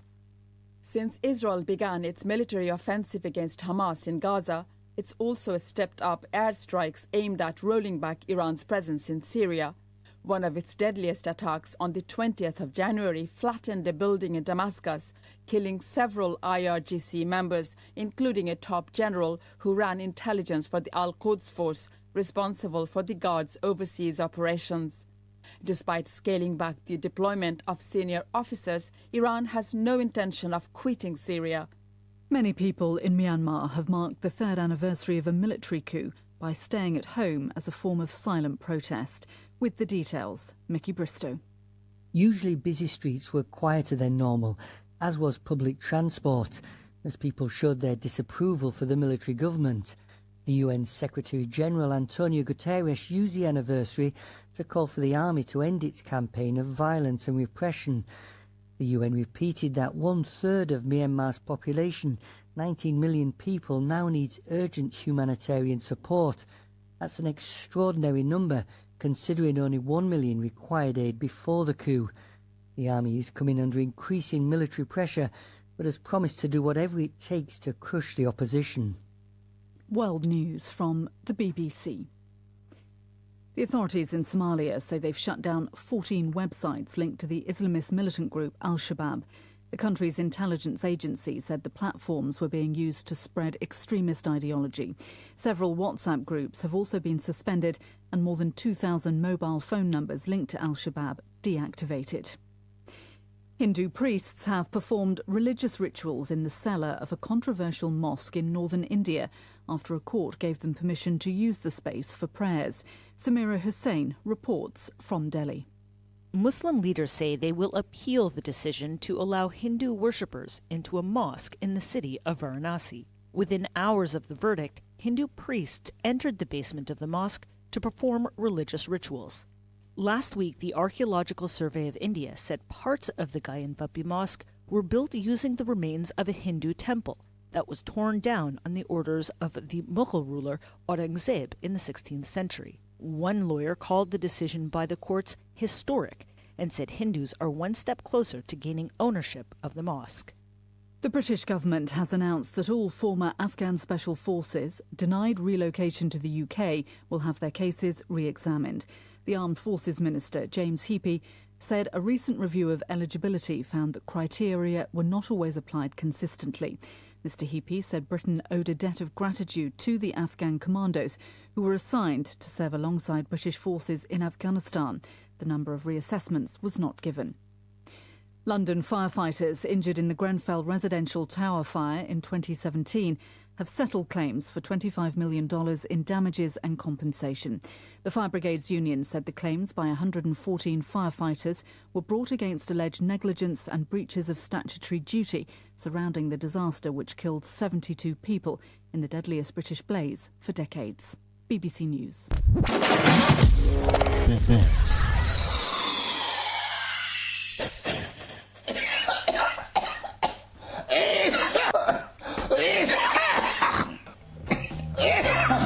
That doesn't sound healthy at all. Get healthy, my friends. Stay balanced. Tune into this station, Bess FM 100, every Saturday morning, 8 o'clock to 9, for this wonderful program, Your Health Today, with me, Dr. Clarion Palmer. Yes, get healthy, get healthy, get healthy. Stay balanced. Bess FM 100, Saturday morning, 8 o'clock, with me, Dr. P. Get healthy! What should a taxi service do for you? On-time taxi service is more than just a ride to the other side of town. They offer clean and spacious vehicles, reliable service, and promise to always look out for their customers. They'll come when you call and take you where you want to go on time.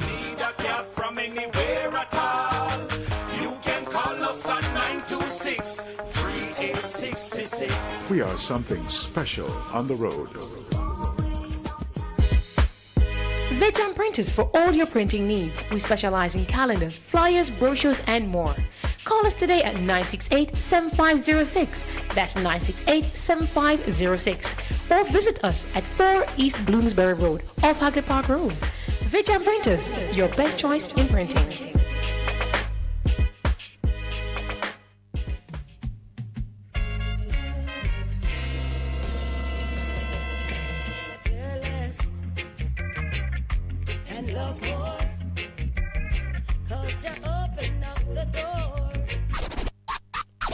Live, camera, volume. Live it up Fridays on Bess 100 FM. 10 a.m. to 2 p.m. with I, Ibi Lion, each and every Friday. Giving you the better vibes, heard everywhere.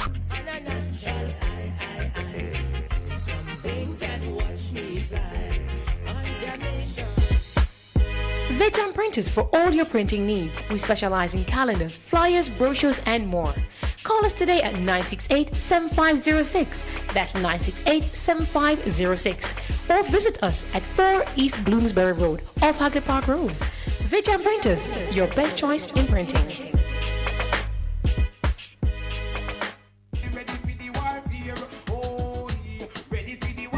Yes, Jamaica and the world. You want us back? We are back.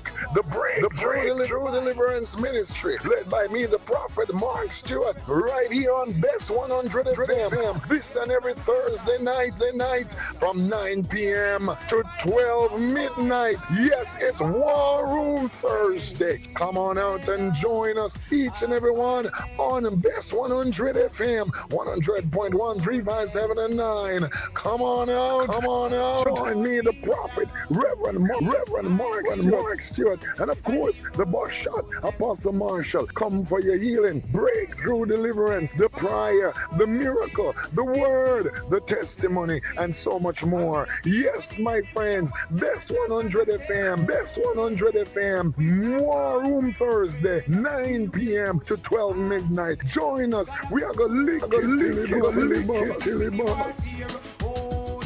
Ready for the war here. Ready for the war here.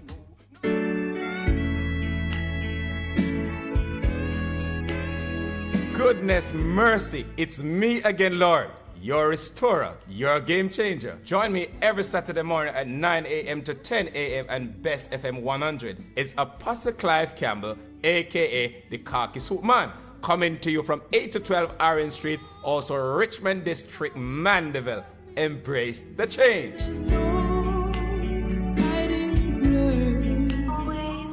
What should a taxi service do for you? On-time taxi service is more than just a ride to the other side of town. They offer clean and spacious vehicles, reliable service, and promise to always look out for their customers. They'll come when you call and take you where you want to go on time.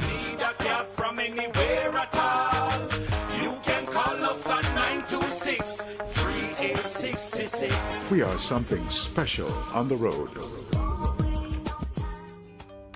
The Morning Connection is not your usual talk show.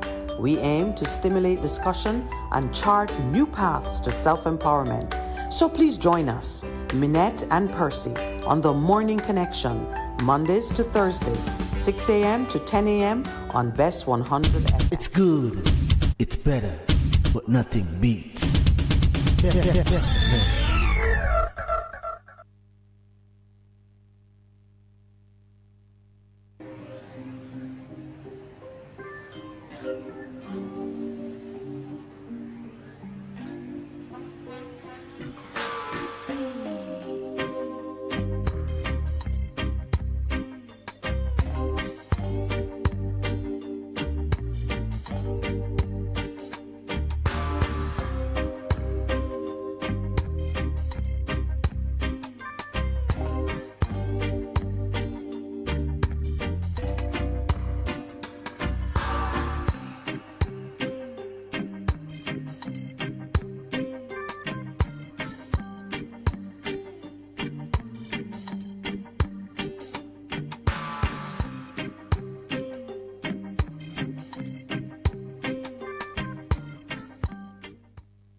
What I ended. Welcome back. We are always happy to be outdoors. Free Flowing Thursday right here at the Ligani Club. The Morning Connection hosts Minett and Percival, our producer, standing by, guiding us through the morning. And I gotta say how much we appreciate being here at the club, thanking the Ligani Club, and reminding you of the excellent amenities that are available here. Hotel rooms, and right now the dining pavilion is just about full, people staying here. The restaurant, JD's Urban Pub, you know, kudos to their catering staff, the kitchen staff, and the wait staff. Yeah, just to talk about the food, well, you Who were was fasting. talking about the food? No, you were fasting. But remember last week I was fasting. Yes, so this week is your turn to talk about the food. So I took it and I carried it to give, and they say it was excellent. I do that. Oh, you I took your breakfast, and right? I gave it, and they say, "Oh man!" So you don't need to just take Percy's word for it. You can drop by and taste it. Yeah, and be a part of what's doing here. It really is excellent. So thanks again to our Ligani Club family and to JD's Urban Pub, the wait staff, Miss Catherine, and what's the other lady's name that you recently learned? And Miss Karine. Yeah, good people. And Tina. Yes, Tina, could I forget Tina? Yeah, Tina excellent Suko. people. So, you know, give them your support because the Morning Connection says so. We say so. We are firm in the goodness, and the excellent service. Absolutely, they've earned it. Yes. All right, so we were talking about NDA, me with my lawyer self, explaining the usefulness of them and just making the point that it's about protecting the confidentiality of commercial proprietary information that gets disclosed in the course of negotiating contracts, whatever the contract is. It might even be the settlement of a dispute. What I revealed to you in the course of my negotiation, keep it confidential. Don't share it with persons who may use it and actually cost me value. But then if you go to a court of law, then it becomes public knowledge. So now let's talk about that, because yes, indeed, our court system is, as part of a democracy, is open to the public.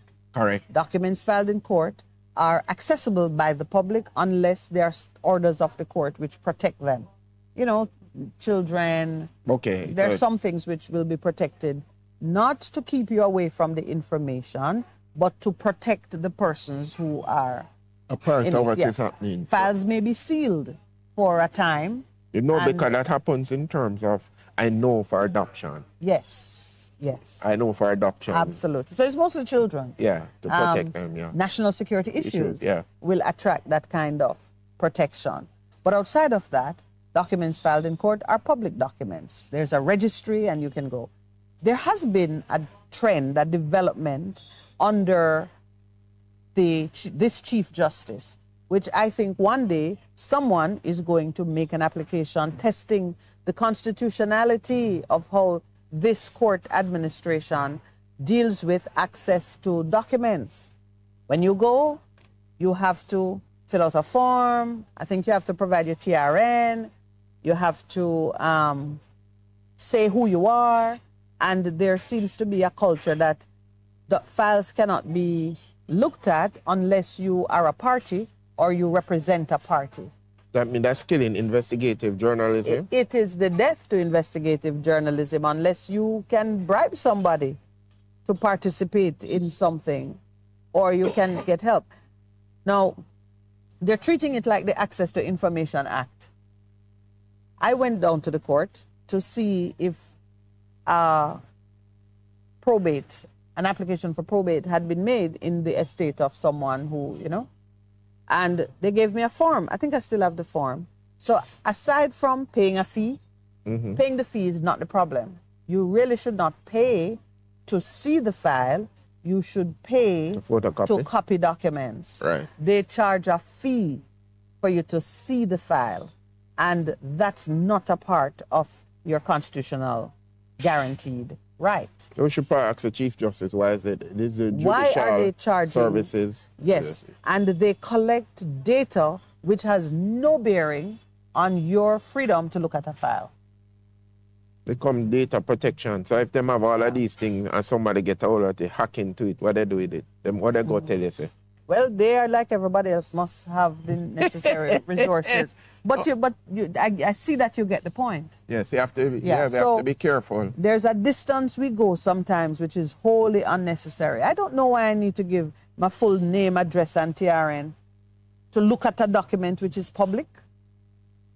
There should be portals that you could go, and even if you have to pay a fee to access certain things that to download or to take copies. I can understand that because there's a cost in terms of doing public, that these are public documents is now moot. But I'm sure media houses are well resourced and can find their way into the court documents. But you are right. When a party takes a matter to court, they disclose as much as they need to demonstrate the strength of their case. And in this matter with the NHT, the court documents were already reported on in prior stories. So we know, for example, that Dexim built the houses. There are actually houses there? Yes, and it's on the ground, so people are doing flyovers and visits and so on. Good for business. Yeah, man. People use drones and to look to see if any house actually there. Right. So the houses have been built. Way more than what was to be delivered in phase one. Phase one was 50 houses, almost 200 houses have already been built. And out of it, the NHT should have got 50 houses.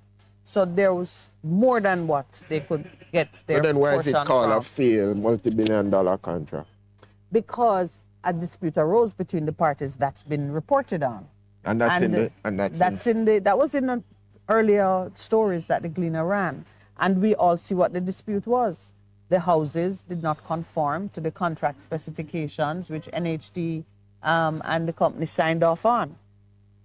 What was the problem? Smaller houses, smaller houses, bigger land. Bigger land. So the contract, so if I don't understand. And I think that's what people want to get to. And this talk about NDA does not aid the argument, because nothing in the NDA would stop NHT from reporting to the nation, reporting to Parliament, why they would refuse bigger houses on bigger land, and why they could not find a mediated price range. Okay. So they could get the houses. Let me ask a question, and this is a question for NHT. In terms of their protocol, how they do business, if I give you $650 million or about $100 million, I say build houses for me. Yes. My thing is, I'd have somebody on site to make sure if I am signing off on a contract and say, all right, you're gonna give me, I give you $100 million, all right? Mm-hmm. You're gonna give me such and such houses. This is what house must look like. Right. Me who is investing, even if me have to hire somebody, but that person go check to see I only have the money along the path. I only have the money, but I don't know about real house. But I know I will get a house for 50. I'm gonna get a house that is 50 square meters.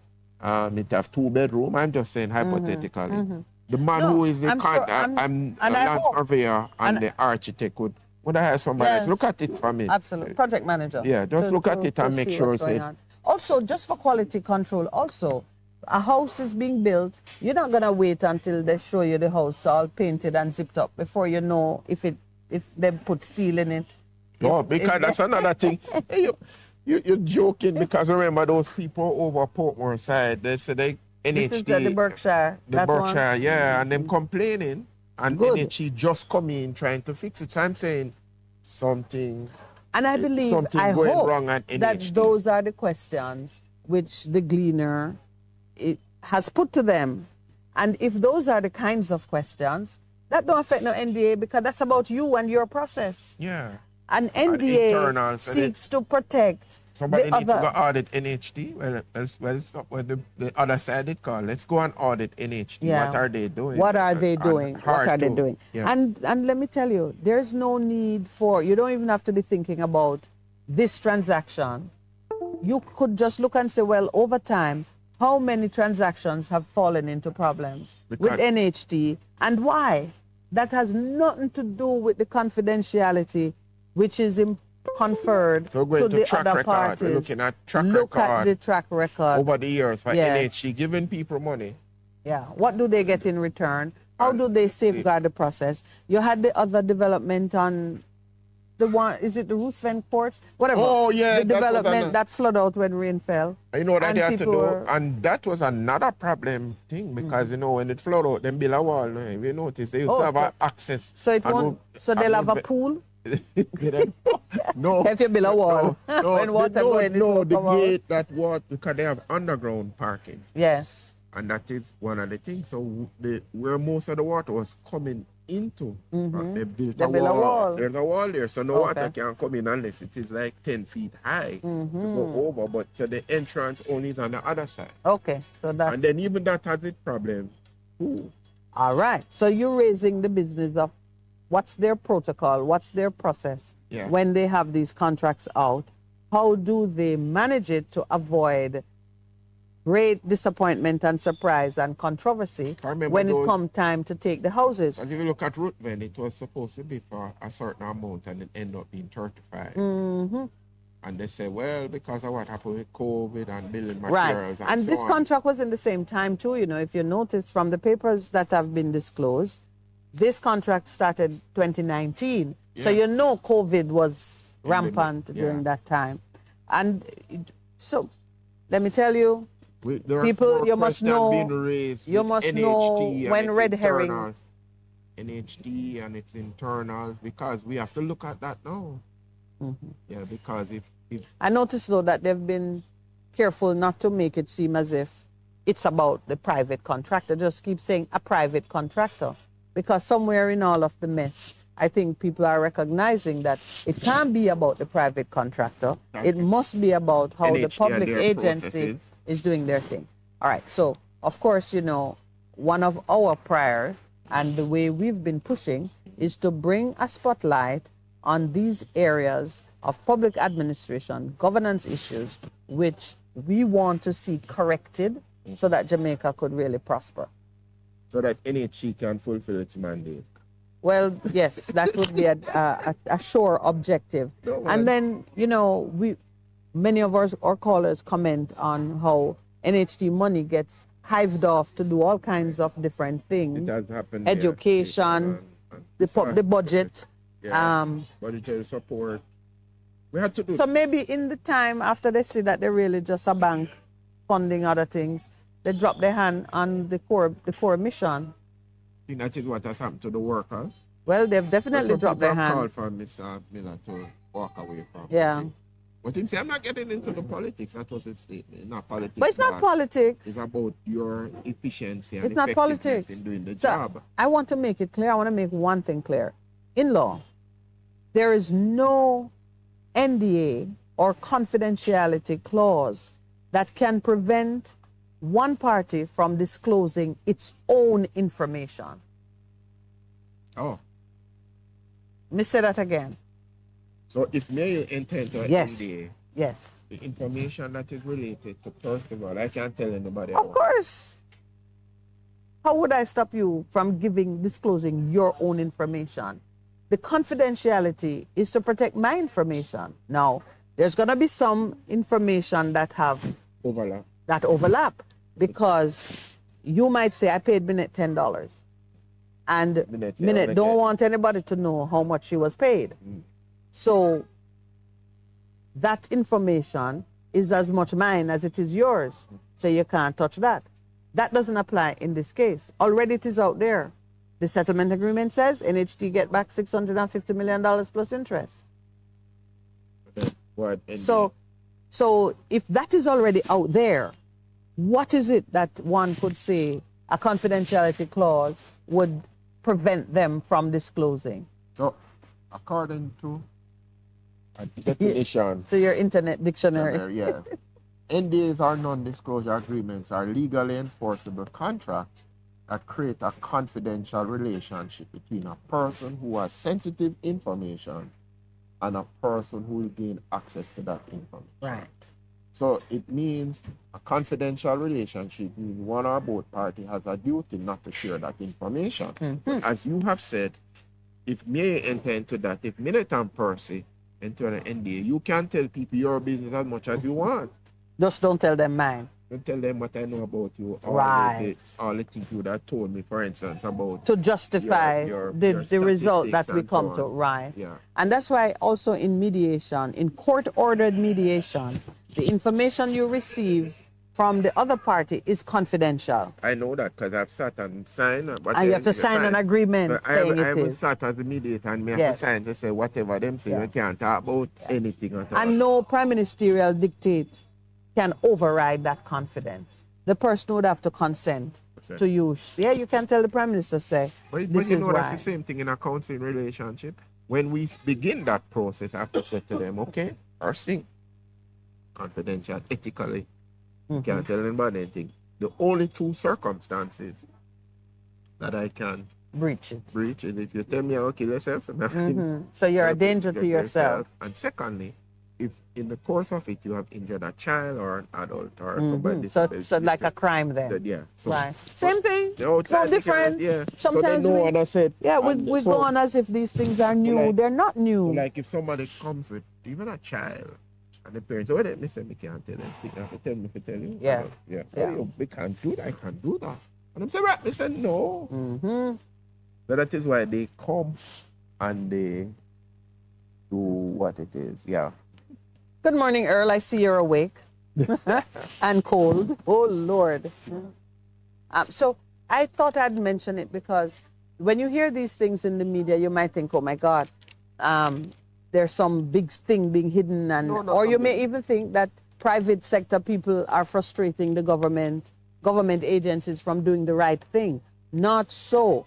In this situation, information was already put before the court and it's been reported to the media. We know what the dispute was about and we know why the parties failed to agree to move forward with NHT getting the houses that it had contracted to receive. The thing we don't know is why. Why did the NHT behave as it did? Not why the private contractor, no, that's nobody's business. Why did the state agency behave the way that it did? Absolutely. The houses are ready for delivery. And if we focus on that and hold NHT to account, no issue of NDA arise at all because they're free to say what motivated them to move in a particular direction without breaching any confidentiality that covers the information given to them by the private contractor. I think I made that clear. So we can rest from our labors and take our 8:30 break. Yeah, but yes. Take our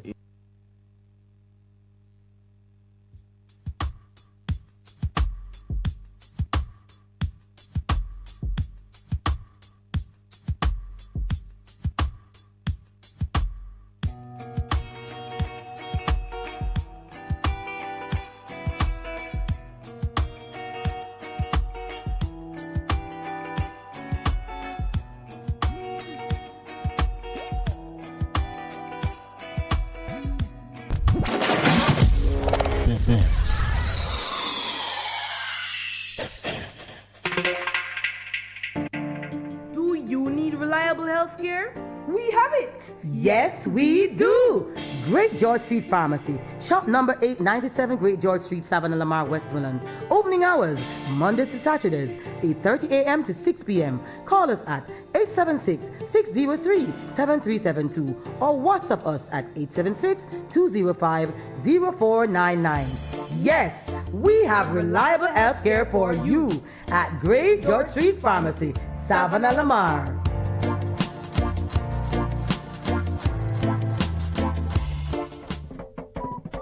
Do you remember, Jolo? Yeah, man. Well, guess what?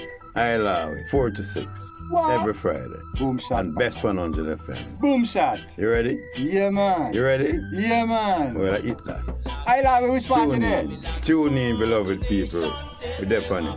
Bless you. Best FM. Go!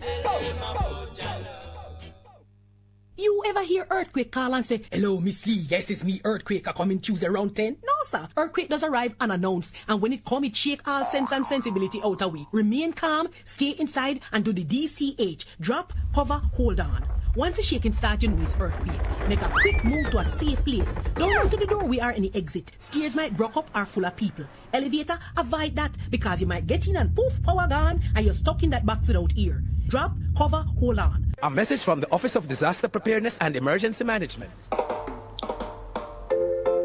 Maljam Auto Parts, the place with the most courteous staff for all your Mazda needs, is doing it again. A new Maljam trailer has arrived with parts to meet any and every Mazda need. Call 461-1786 or 923-4389. Maljam Auto Parts, 9 Kingswood Avenue off Waltham Park Road, Kingston, for all your Mazda needs. What should a taxi service do for you? On-time taxi service is more than just a ride to the other side of town.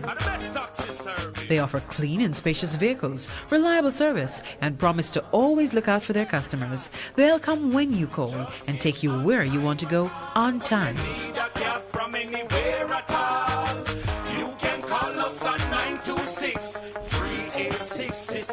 We are something special on the road. Vejan Printers for all your printing needs. We specialize in calendars, flyers, brochures, and more. Call us today at 968-7506. That's 968-7506. Or visit us at 4 East Bloomsbury Road, off Hagley Park Road. Vejan Printers, your best choice in printing. The Morning Connection is not your usual talk show. We aim to stimulate discussion and chart new paths to self-empowerment. So please join us, Minett and Percy, on The Morning Connection, Mondays to Thursdays, 6 a.m. to 10 a.m. on BES 100 FM. It's good, it's better, but nothing beats.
Welcome back to the Morning Connection. So, we have explored what an NDA is, and we put it in terms that people could understand what it is about.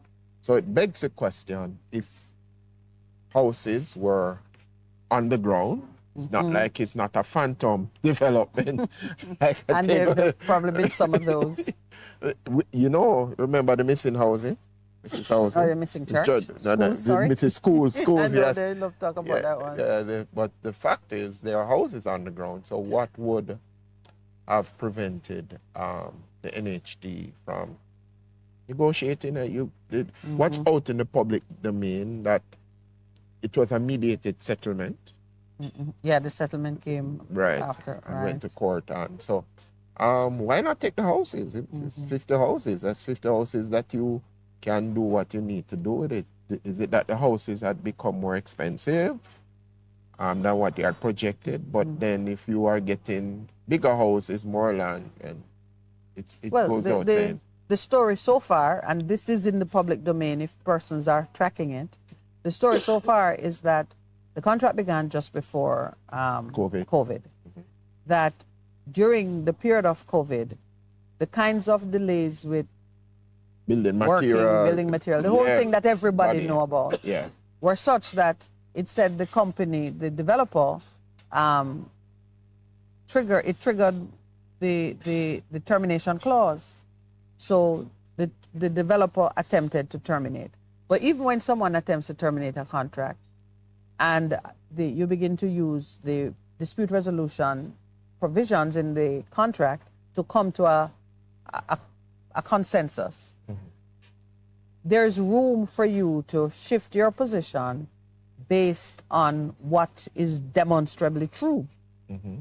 So there's been delay, and the delay can be is attributable to things which are acknowledged. Right.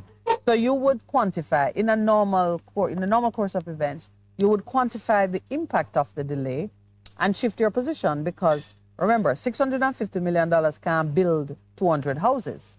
That's correct. That's just like a percentage of it's. If you buy a house, you pay a deposit. The theory behind that way of contracting for NHD is that if you were buying a completed house, you would put down a 10% deposit or a 20% deposit.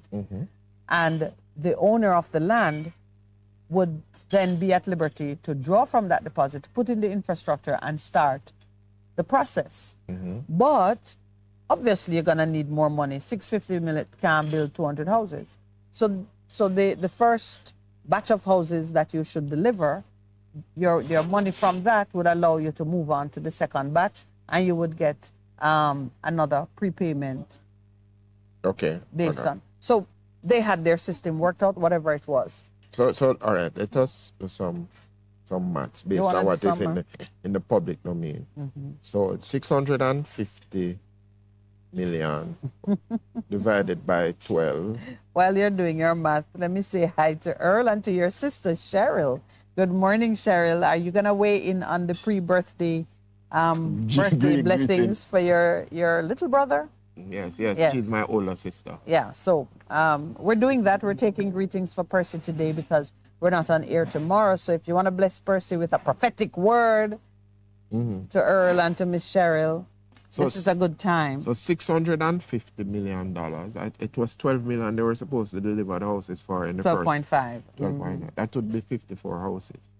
So if you put the 12.5, yeah, it is. So you would see, okay, 52 houses. All right. So the first batch to be delivered was 50 houses. Right, and the 50 houses are down there. 50 houses were built, rejected because they're too big. Not a complaint you would expect, because contributors, the agreement said that they'd like it should be like 830 square feet or something like that, and they ended up at 1,000 square feet. Okay. Because of changes that were made along the way and building on the land and how you anyway, whatever the situation might be, the court papers say the houses did not conform to NHT specifications because they were oversized, not undersized. And I think that's what some people are saying. How could you refuse bigger houses? We would have loved the bigger house. And a confidentiality clause has nothing to do with your speaking on why you felt that bigger houses constituted a breach and not a blessing. You understand? It gets more weird. There you go.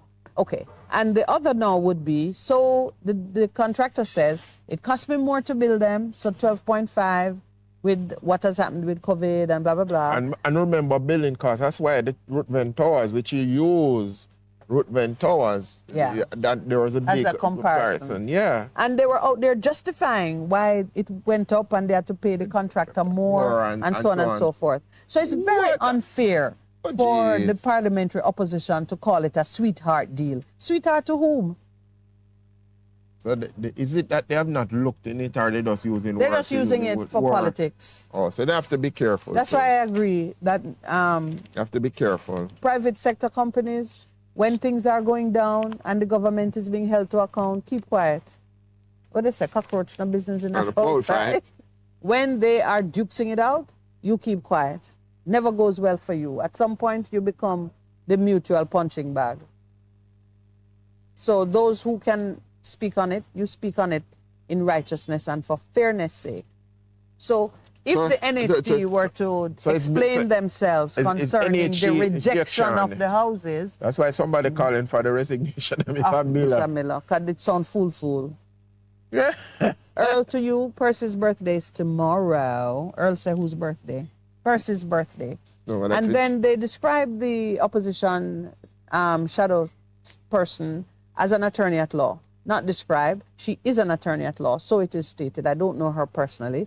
But with the specialized knowledge of law that she has, she should be representing the issues more fairly. She's right that the government should say why it has settled. Now, saying why you have settled is a different thing from defending the settlement. Mm-hmm. I settled because the issues could not be resolved satisfactorily with the contractor and we could not force them to continue. An attorney knows that if parties are in dispute and one might want to move forward and the other does not, you must have a settlement or a court order. Does that make sense, Percival? I see you. Yeah, reading. Yeah. She wants to.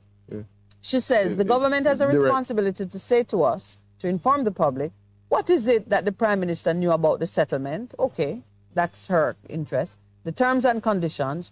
When is it that the Prime Minister knew about the terms and conditions of the settlement? I don't think the public is really interested in that, in all fairness. The Prime Minister has a board in place at the NHT. He should know whether the board approved it or it is some rogue thing.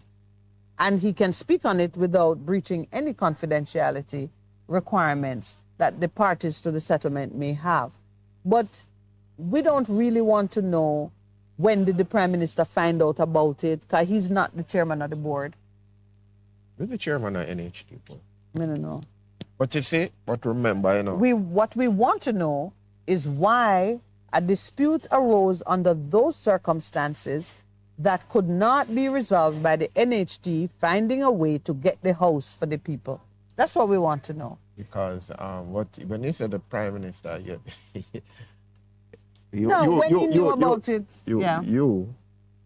have been involved in government. Yes. You know that some of the time you give people good advice and they don't take it. And yes. you ask yourself, what is their motivation? Because it makes sense. Looking on the face of it, it makes sense. So the question is, remember the NHT board are political appointments outside of the unions and staff representatives and so on. And NHT has for a very long time been in the office of the Prime Minister. Because it has been used as a political thing. Like I benefited from it. Because when they determined that they were moving the limit to those under PJ, because the figure say it makes sense. Right. But he must, whether we like it or not, those major things, right? We must talk and say, report what is happening. Absolutely. So, but, when he knew about it is neither here nor there. Yeah. Why it went the way it did is what we want to know. Why did you decide to do that? Yeah. Why and the board being bound to keep the private contractors' information confidential, don't stop the chairman of the board from saying, well, PM, we couldn't take those houses because... Yeah, that's all you need to say. That's your information. Yeah. Not the Mr. Dexim information. Right. That's your information. Yeah. If it is that you're saying the man wanted too much for them, just say that. You can say that. But what is your motivation? And when we mistake the obligation to manage our business with integrity for some desire to just get scandal, we will always be in this place of bickering over who knew what when. No, I want to know why. Why did it go that way? Integrity, because your motivation is in the right place. So these are my principles. Yes. These are my principles. So if your principles right, there's somebody that I work, different people, and he says, trying to make him say, what is the principle here? If it is based on principle, then you're good. You can't fly anywhere. And that's something I give to people all the time. Because the principle will produce a just result. If it's a good principle, it produces a just result. That's it. So the principle, what is so you're in the business of procuring houses for your contributors. Yes. Houses are built. Right. How you end up with no house? I only get back the money. So we know it can't be because the price was wrong.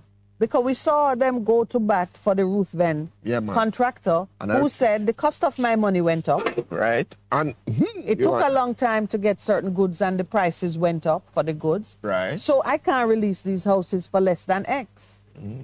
So why not do the same in this situation? I want to tell you why. Justify why you decided to take back money. We can't tell you why. I think that's what people want to know. Why? It could be those who involved. Yeah. That's what it's about. You're talking about my vision.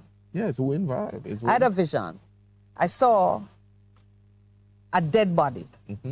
Truth, it don't even matter if it's the carcass of an animal or a human being. I just saw a dead body and life teeming all over it. And I came out of it saying, oh my God, the presence of life and movement around a dead body does not mean the thing is alive. There is a whole economy that comes into existence and is fueled when something dies. Whether it's a contract, a body, an idea. There's a whole set of things that happen. But it's true when you think about when you have a funeral. Yes. There's a whole economy around it. There's a whole economy around funerals. Yeah. There is the funeral home that do the coffin and the services. The music band that come out every night in the night. There's the food. The vendors who surround the place and sell. The program is flowers, everything. Yes. That it spawns. So we can't stay downstream. So death is big business. The death of a contract is big business. Some people are looking at it and saying, oh, the contractor is going to make all this money because now he can sell the houses at the real value. And so he has profited, because I see someone saying, at their press conference, they said, they describe it as a sweetheart deal, and they speak about like a private sector entity is going to be making money off this project, and the contributors will not have their homes. But in order for you to make money, you have to spend money. That's one. And the homes would have been in the hands of the contributors if the NHT had stayed the course and found its way to safe harbor. So I believe that what people want to know is why not? Why did the NHT allow it to go the way it did? They were the ones who sued. Yeah, that don't make no sense. They were the ones who sued. And it's not the contractor sued to get out of it. NHT was the one who packed it on. So that is something to chew on, but we're not going to spend the whole day on it because it's still Percy's birthday. Earl Brown says, God makes the best people thoughtful in their ways, helpful in their deeds, understanding and loving at heart. Happy birthday, Pastor Percy, when it comes. Amen. Thank you, Brother Earl. Oh, my goodness. Oh, my goodness. I'm taking mine home. Sorry. Oh, that looks like star apple. It's star apple. For the star. Oh, wow. Oh. Catherine, you have outdone yourself. Lowell, I hope you've packed ours to go. Yes, you've told her. You've told her. All right, so Pastor Percival is being celebrated this morning. We can't join you in the victuals. Osh. So you're bickling alone. Mm-hmm. But you have more to say on it. It's just so unfortunate. You know, I understand why God says He doesn't look at the externals. He judges your heart. Yeah. So out of your heart proceed all the issues of life. So you have to guard your heart to make sure that your heart, your motivation for what you do, when you do it, why you do it is important. And I think what has now caught up with a lot of people in this country, their motivation, their heart, them a bad heart. Bad mind. Yeah, I found the thing that that troubled me. My beautiful-hearted Senator Floyd Morris described it as a plundering of the funds. I did not like that. Oh. How can you say the fund was plundered? That's not righteous. That's not righteous. People enter into a contract with good faith in the days when things were obviously made sense and very hopeful. The area, if you go to that area of land and see, it's a beautiful place. I'm sure NHT would have been happy to put their contributors there. It started with goodwill. So for the senator to call it a sweetheart deal, we believe that what has taken place in this sweetheart deal constitutes a breach of transparency. They're talking about the settlement, they're not talking about the contract. That the settlement is a sweetheart deal. How is it a sweetheart deal for the NHT to get back the money that it put out with interest? I get back the money with interest? Yeah. How is that a sweetheart deal? You sue for something and you get back the money you put out. My sweetheart deal for Mr. Dexter. That's what is being suggested. That it's a sweetheart deal for somebody, but for whom? But the question is, what I'm picking up using in the political system. Yes, man. And we need to be careful because we need to change this course. They use all of these elevate it. words that are very emotive. Yes. Yeah. Well said, birthday boy. As emotive too. No, that's true. Yeah. We believe that what has taken place in the Sweetheart deal constitutes a breach of transparency. How is it a breach of transparency? You're negotiating a settlement in the course of litigation. It don't get more public than that. Accountability. Accountability to whom? And good governance. So their lawsuit is filed, and the parties decide sensibly, rather than spend time in court for the next 6 years, let's settle it. How is that poor governance? Good governance is for you to come to a reasonable conclusion as quickly as possible, and then the only issue is reporting it. And it wasn't a secret. It's in the courts. It was in the newspaper. And it was in the newspapers. And the newspaper even had what they said was a 5-page settlement agreement. So if them get that, so if you get what is missing. He said the agreement between the two parties and what followed amounted to a plundering of the NHD funds and should not go unpunished. How is it a plundering, Senator Morris? No, not plundering. I have a higher expectation of fairness from the senator. How is it a plundering? Plundering is stealing, you know. Who has stolen from the fund? Nobody. The fund entered into a contract, put out money, and is getting it back. How is that plundering? Getting it back at interest, right? Yes. So you're right, Percy. It is the kind of nonsense talk that is frequently used when politics is running the day. And we have to move beyond that. And we have to move beyond that. It would seem to me that if somehow they got the Prime Minister to be embarrassed and totally scandalized in the process, the opposition would walk away from it.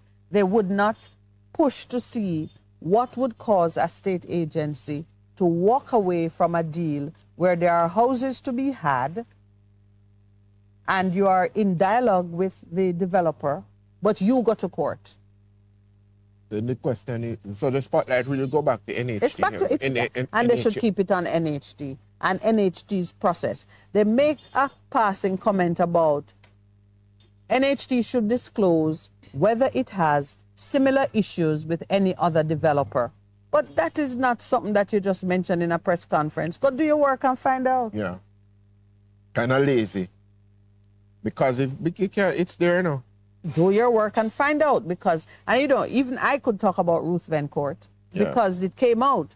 Why are the houses so expensive? Because the contractor needed more money based on what it cost to build the houses. So the question that email they talk about, and they were NHD. able to conclude and move on with Ruth Van. Right, but why not this one? That is the other question. And you know what somebody told me about houses that era? Somebody called me and said, I bought a house that side for 17 million 6 months ago. It's now 35 million. Oh, yes, you had mentioned that. The appreciation in the real estate is phenomenal. Over that side, over Discovery Bay, that side, the North Coast. I mean, say, well, if NHE get that, then about other side, some people are buying those houses like hot bread now. Yes, they are. So all this press is good for the development. And people go, because you say not people are doing Jones to check to see if houses are really there. Yeah. Oh, the house them there. It's unfortunate. And more to be built. Because the other thing too, you know, is that area was slated for a larger development than what NHD had contracted to receive. So it's more than 200 houses. It wasn't a project to build 200 houses for NHD. It's a project to build houses from which NHD could get 200. Yeah. So but the fact that the man had the land, say you want some of them, all right, give me 200 of those. So I'm going to build probably 1,000 houses or 300-400 houses. Yeah. Wow. We talk. You want one?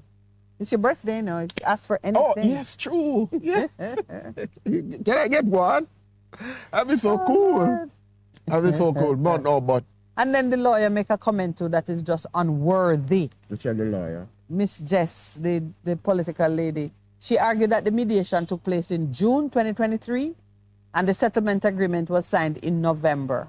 So it took them some time to do the negotiating of the draft or whatever because lawyers are involved. She should talk to the lawyers about that. Why did it take so long for you to finalize something? So she's spotlighting NHD again. Yeah. No, but let's be fair. It may take you 3 weeks to get a first draft from the attorney. And, so long it take? Please. No, and it's summer. Summer, you know. So people are going on holidays. So you may not have got a draft from the attorneys before July. Before July. So one side put forward a draft. It goes to, and the lead would usually be the NHT, the one who sued, because it's your action you're trying to. So you would draft the settlement, you send it out. It take you 3 weeks. The other side take 3 weeks because they're not gonna make it look like they are doing less work than the first side. So you're 6 weeks now. You're gone into August, end of August, and this is summer. Yeah, by the time the boards approve it and so on, November is not an unreasonable time. No, but what I'm saying is we have to be so clear. Oh, clear? The producer is trying to put us on break. All right, we're on break. When them say on break, you've got to...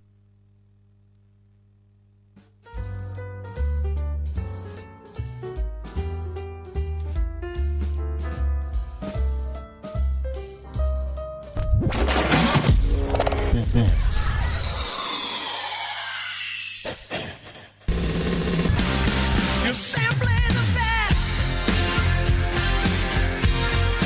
Better than all the rest. Better than anyone. Anyone I've ever met. You're simply the best. Bess FM 100 on your dial. Keep listening. Half a tree. One already, 200. Ready, mama. Ready. Is this the confusion you feel when trying to work your way through medical systems in Jamaica? Try a dose of Ask Dr. Mary every Thursday at 5 to 6 p.m. Let Dr. Mary help you understand your medical problems and bring you to a calmer place.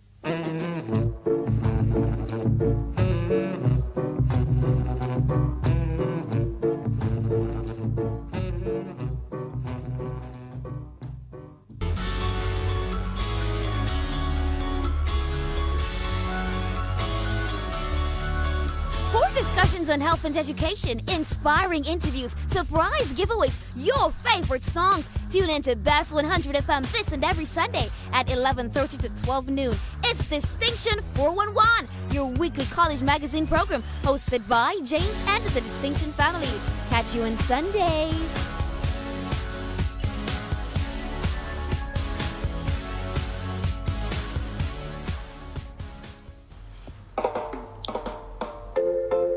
Maljam Auto Parts, the place with the most courteous staff for all your Mazda needs, is doing it again. A new Maljam trailer has arrived with parts to meet any and every Mazda need. Call 461-1786 or 923-4389. Maljam Auto Parts, 9 Kingswood Avenue off Waltham Park Road, Kingston, for all your Mazda needs. You need reliable health care? We have it! Yes, we do!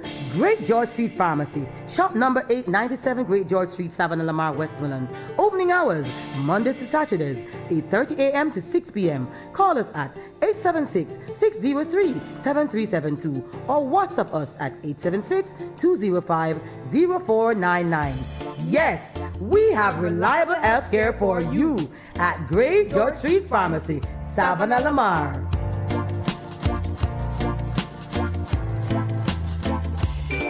Bess 100 FM is the authentic voice of Jamaica, promoting your prosperity with better vibes and better music. Let us promote your goods and services for you. Advertise with us.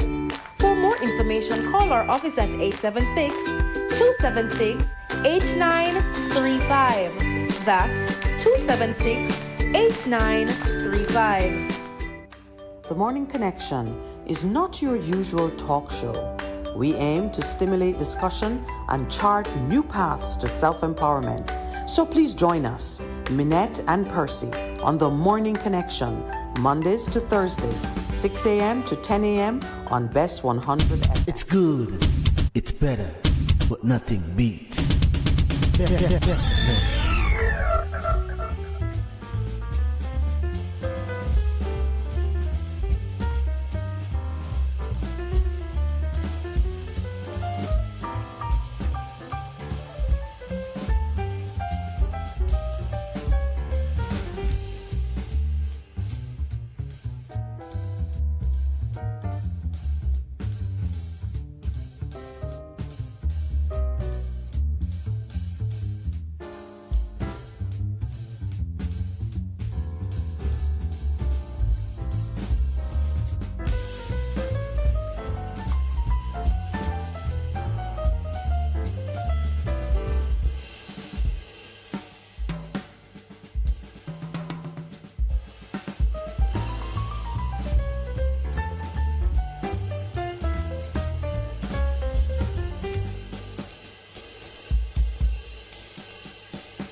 Good morning and welcome back. Are we in the final stretch? No, not quite yet. Final hour. But we've been talking quite a bit on the excitement of NDAs and accountability issues concerning the doings of government agencies. And I wanted to make it absolutely clear that an NDA does not stop you from speaking on your own behalf, the information that is owned by you, the things which motivate you to do whatever it is that you do. Confidentiality owed to another person doesn't stop you from speaking about yourself. And I think the questions which the public wants answers to, those questions are not about what the private contractor did or did not do. It's about what NHT did or did not do. Okay. I'm just checking up on the news item. The Prime Minister, when he launched, is NHT talking about? Yes. This is in Ruthven Towers. Yeah, this is November 10, 2022. Next Ruthven Towers to cost under $12 million. But so how could he say that and hold? Would he want to be held to that when prices move and things are happening unless it's $12 million US dollars? Dollars? Because he was saying that, okay, this is a guaranteed purchase which he was launching at Howard Apartments November 9, 2022. And he was saying that this is a thing, 248 studio apartments built at a cost of $2.4 million, but it is under with Century Real Estate Company under the Energy Guaranteed Purchase Program, which is the same thing. The same program, right. So it's out there, and we have this one. Where is Howard Apartments? I don't know where that is, but it is. And they'll be completed this year, October 2024. I wonder where they are. So something to watch. And then he's also, remember, he's down Melcalf Street. But the question is, all right, the reality is you need the houses. The question that we must ask ourselves with this grand pool of funds at NHT, what is the cost to build a house with escalation and so on, which is reasonable? Yeah. Because the low-cost housing, what is that really? Low-cost housing? Yeah, what is that really? What is a low-cost house in Jamaica? 6, 8, 10, how much? What are we talking about? Well, can the incorporated master builders, whoever it is, come to say, okay, this is the cost of building a house. But we do know what the cost per square foot is. So you can calculate with a reasonable degree of accuracy what it costs to build a house based on prevailing prices. So at one point, it was like $6,000 per square foot. Yeah. Or it may be, you know what it is per square foot to build a house. But real estate isn't priced based on just construction costs. No, all right. The cost of the land comes into it. Yeah, but government and have the location. Right. So we're looking at it and saying, all right, taking all of those things. If you build a house there in HD, this is what going to cost. So they need to know what it is. They must have it somewhere, because this thing where we keep talking about low cost housing, is it really low cost housing? Do you expect the house to escalate in price? What would make a house low cost, truly low cost, is where the landowner, developer, accepts just a reasonable return on the investment in the house. So if it costs you $6 million to build a house, you're prepared to sell it for 10. You make $4 million. But that same house that it costs you 6 to build, somebody else may sell it for 20. Based on the location and what houses of a similar kind are being sold for at the point you're selling. Right. So low cost focuses on reasonable return on what you spend to build it, and the price of houses depend on demand and supply. Because, okay, I remember, and this was a conversation. So West Indies home contractor that has done phenomenal thing. They did Mona, they developed a house in Greater Portmore, over in Spanish Town and some city. They were who built that scheme and so on. They worked out a modus of operation that they could build a whole heap of houses for reasonable cost, middle class, low cost housing. But what I'm looking at today now, what as Jamaica are we gonna do to really, in a serious way, with this NHA have a whole heap of money sitting down, you know? Well, do they?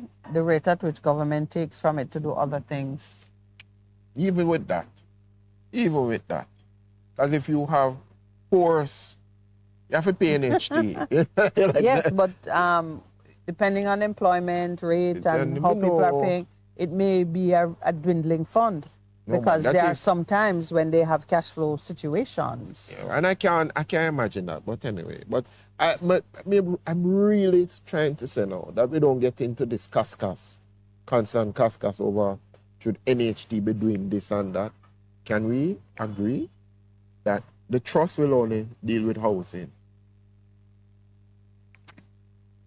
Well, the trust finances housing, because they don't build. They're not a contractor. Right. But and nobody has heard anything from HAJ. No, well. No, but HAJ build house. They build. Yeah, man. Right. Yeah. So I can't understand why you have HAJ and have NHT anyway. No, because one is money. One will finance and another will have construction expertise and will build. That's what HAJ does? HAJ builds houses. Okay. Where they get the money from? Jamaica Mortgage Bank? Because they were facing that out too, you know. Or other people come with proposals too, because NHT is not the only one that funds construction. NHT should focus on funding construction for the people who their best chance to get a house is from NHT, and the interest rate that you pay, because they're really using people's money. They're using your money to finance building your house, and they should be very prudent with it. But they can do so under different structures where they contract with persons who come with land and financing, and they partner with them to the extent that is agreed, because they are the ones who are going to buy the houses from you. So they're like a guaranteed market for your house. You don't have to be going to the market to sell your homes. You don't even have to contend with paying, real estate commissions and so on to sell your home, because the appetite on their side is enough to take whatever you can build in their sweet spot. Yeah. Well. So they should be focusing on just funding those kind of houses. Other ancient, remember, they were trying to force the NHT to commit that it would stay out of the high-end housing market, because that end of the market is already, we just said, well-resourced. And even housing agency can do those houses and meet the demand at that level. But NHT should focus on putting keys in the hands of people who, but for NHT, would not have home. Would not have home. So that's why I just say low cost. Because though the area may be good and up and coming and on the open market, the houses are trading at way higher values, NHT should not be following that. They should be negotiating with people. Which is your rental has ended up. Right. But I mean, listen, with vision and better management, you should be getting a lot more because, out of NHT. Because even we recently with this thing with the banks and the money and the and people were complaining and say, you're just leaving us now for the banks to raid us. To raid us. Remember the guy was saying that them going, I want to pay for it. And them said, no man, you'll extend it. So they could collect more in the long run. But it's not that it's wrong for NHT to partner with other financial institutions to make it, just that you have to do the stipulations that make it still very attractive for the contributors. I don't like when things become overly political because nobody wins. The citizens don't ever win. We get caught in the crossfire. We get killed in the crossfire. Absolutely. Collateral damage. Which is what has happened to a lot of us. That happened to the carousel thing. It became political. It became one of the ways to shame one administration by the other. I'm not thinking about what it Never could do. Thinking about national interest. And other people just do that thing and just feed the frenzy. Right. And the media is good at that. Feeding the frenzy. Just feed the frenzy. That's why we were speaking about the kind of economy that death fuels. It's real. When a thing dies, even a business, there's a lot that goes on. Lawyers make money. It's like business. Do you remember bankruptcy and receivership and those things is a big source of business. Lawyers and the court system get very active when something is in problems and is about to die. And after it dies, even just picking over the assets and selling and breaking down is a lot of business. And sometimes that's where you need to look. Who profits from the failure? And if I were the journalists who are talking it up over this, I would turn my eye to see who profits when these things fail. Because for an agency to have a certain number of failures on its hand, it should tell you that somewhere in the organization, somebody thinks that the failure is a success. Somebody's profiting. But I hear you 100%. But I just want to this thing about what really taking all the factors is what you would consider low-cost housing in Jamaica. What is it really? I remember working with somebody on a project, I told you, and I was saying, how much costs to build a house? I'm saying, if it's NHT, is that. If it's private, is that. Like you said, 6,000 square feet. NHT, because they do it in volumes of scale. Scales of volume. And him said, but when you're building just one house, it go up because it is, if NHT doing it, because them doing a whole heap, versus if you building one, then it move like from 6,000 to 8,000-9,000 per square feet. For argument's sake, I'm not saying that those are the real figures. Because it would, the infrastructure, the cost to put in sewage and roads and electricity and water supply. But dependent on the area. Because if it's rocky, you have to dig off versus so it's right. But even... And it depends on how close you are to existing built environment. Because if you have to pick up sewage from way 2 miles down to extend it to your development, and these are common costs that would be spread across a number of houses. So you're right. The cost of putting in the infrastructure will be reduced the more houses you're putting in. If you're putting in 200 houses, it may be just random numbers. It may be 500,000 per house. If you're putting in 1,000 houses, it becomes 250. Yeah, because which is what happened with the cost per unit or Greater Portmore, those things. Yes, but all of those things, the planning authorities, because you're doing this in league with the planning authorities, who will tell you how much capacity you need to put in, as they themselves also project further growth in the area. And then at some point later on, you can share some of that cost with the new developments that come on stream. And these are things that that's what vision does for you, because when you have planned development, what you're doing, where you're going, and you say, okay, we have tabled for the next 10, 30 years in this area, we're going to be doing this amount of houses. We have set the building orders, the planning orders, the building orders in place. So like in a parish council knows, say, okay, all of this area is set aside for housing. You can't go beyond there because this is arable land. You're not getting that. We're not giving any more approval for you to build land there. So even if you build a house there, so even if a field land, you know, you can't build a house there because where you are, it is farmland. Mm-hmm. So you have those kind of plans in place and it's available.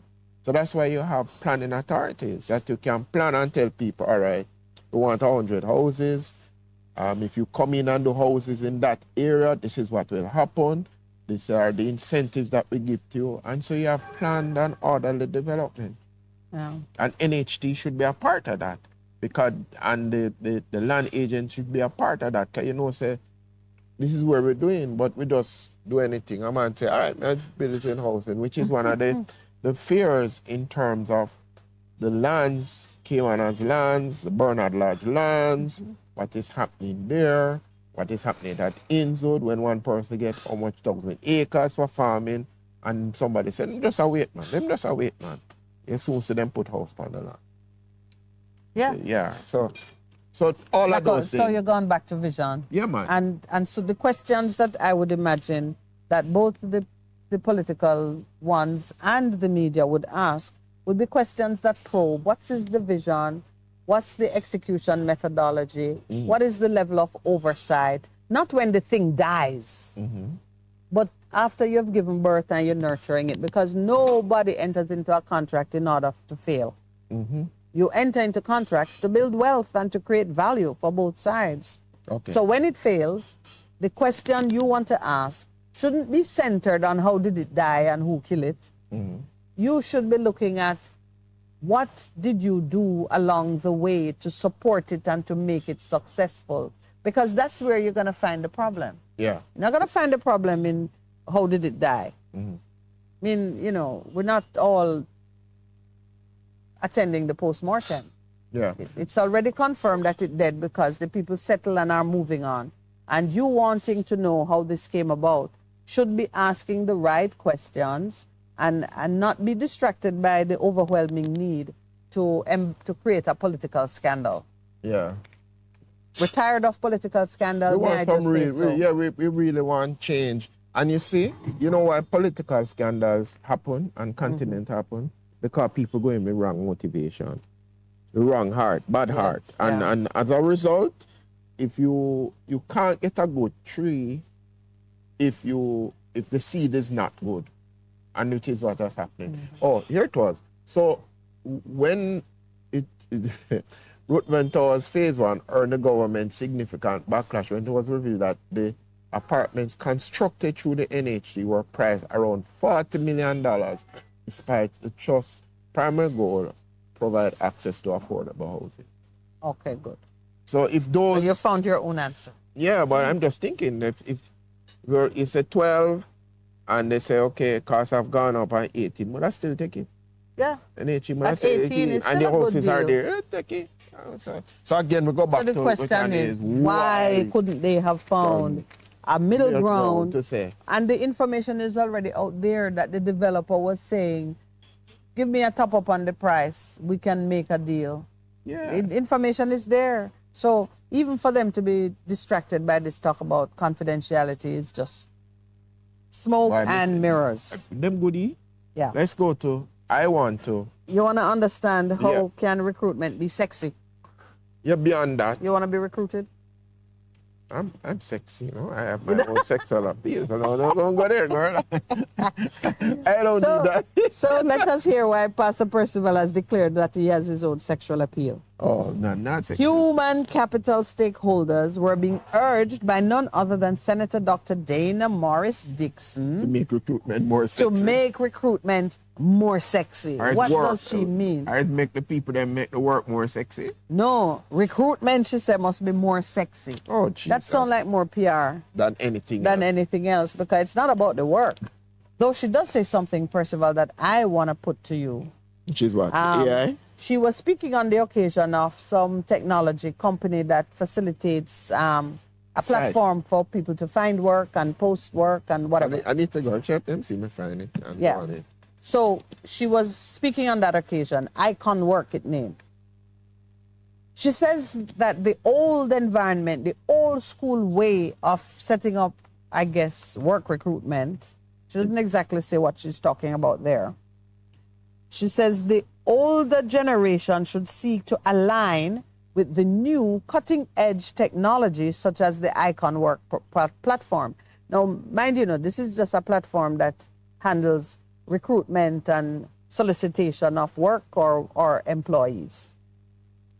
And she said the old environment would be placing an ad in the newspaper, using recruitment agencies to headhunt. Mm-hmm.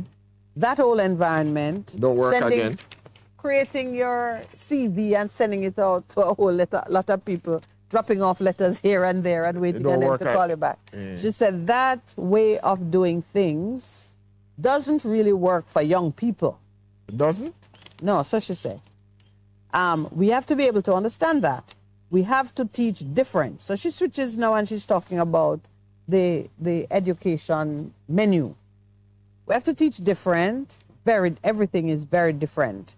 We also have to make it more sexy for our young people. Well, if I see anybody trying to sexy up recruitment for my son, we will have a problem. No sexy up work? I don't know what that means. It's just one of those things that you do not expect a minister to say. And you certainly don't expect the Gleaner to have it in their headline. Make recruitment more sexy for young people. Young people who you need to speak truth and stability to. You want to razzle-dazzle them with sexiness. Anyway, the youth don't want to enjoy some of the traditional areas. Now she's talking about job offerings. Please don't say anybody that you're looking for a office admin or a typist or a stenographer. That's a job that's gone out of style. It's called office administrator. You really shouldn't even need a court reporter, to be honest. Oh, boy. Because the judges and everybody who speak in court should be just like how you have Siri and all kind of people just catching every word you say. Just by having a phone in your environment, every word spoken can be recorded. Why do we need people with that cute machine tapping away in court? Yeah, because we have just the voice record. Although some of the time. You just voice record. But you know what's funny? Some of the time, people listening to us because they haven't become acclimatized to our way of saying words. Did I talk Chinese? It looks that way. What is that translation? But you see, there's work to be done in creating software that understand both our accent and pronunciation. And What's the interesting side? Absent that, this is what I was saying, that court reporters and stenographers, that's a dying trade. So she said young people don't want to come and get those old jobs. We understand that, right. and they don't.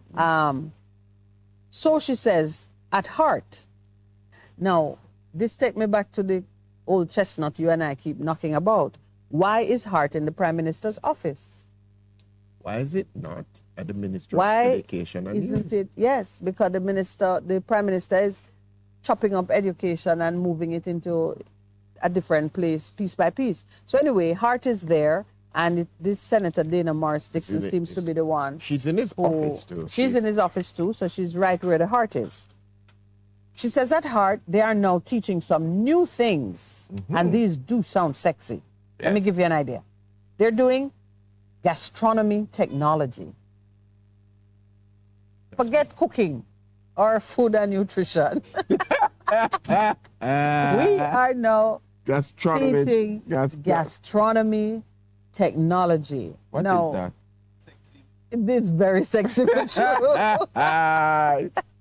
So please do not say you are advertising for a chef or a cook. A gastronomy technology. Please, you want a gastronomist or a gastronomy technology.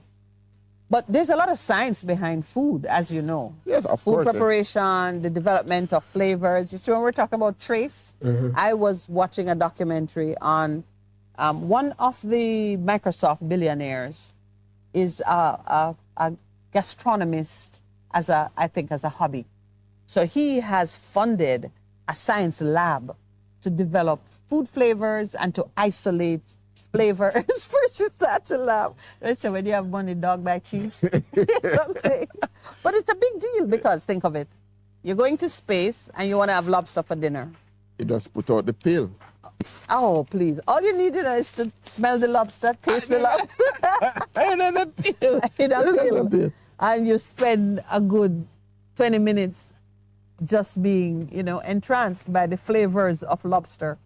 So I actually watched this documentary in which they were using some kind of centrifugal machine to separate the flavors from the food, take out the water so you could get the flavor of pizza, the flavor of fish, whatever flavor you want.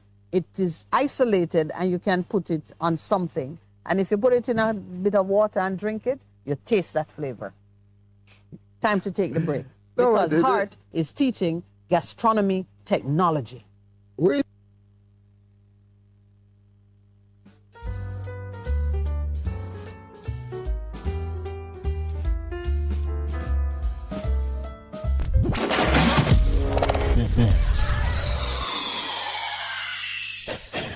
Half a tree. 100, 200. Ready, mama? Ready. Is this the confusion you feel when trying to work your way through medical systems in Jamaica? Try a dose of Ask Dr. Mary every Thursday at 5 to 6 p.m. Let Dr. Mary help you understand your medical problems and bring you to a calmer place.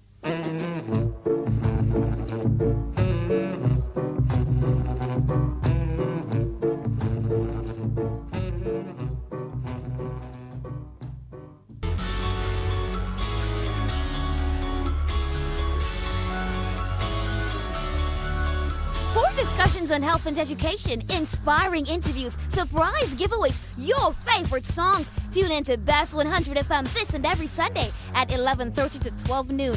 It's Distinction 411, your weekly college magazine program hosted by James and the Distinction family. Catch you on Sunday.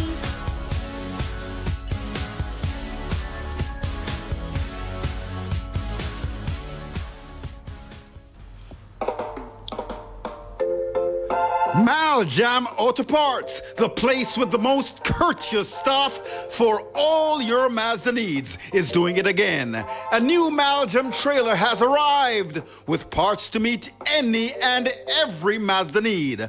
Call 461-1786 or 923-4389. Maljam Auto Parts, 9 Kingswood Avenue off Waltham Park Road, Kingston, for all your Mazda needs. You need reliable health care? We have it! Yes, we do! Great George Street Pharmacy. Shop number 897 Great George Street, Savannah, Lamar, Westmoreland. Opening hours, Mondays to Saturdays, 8:30 a.m. to 6 p.m. Call us at 876-603-7372 or WhatsApp us at 876-205-0499. Yes, we have reliable health care for you at Great George Street Pharmacy, Savannah, Lamar.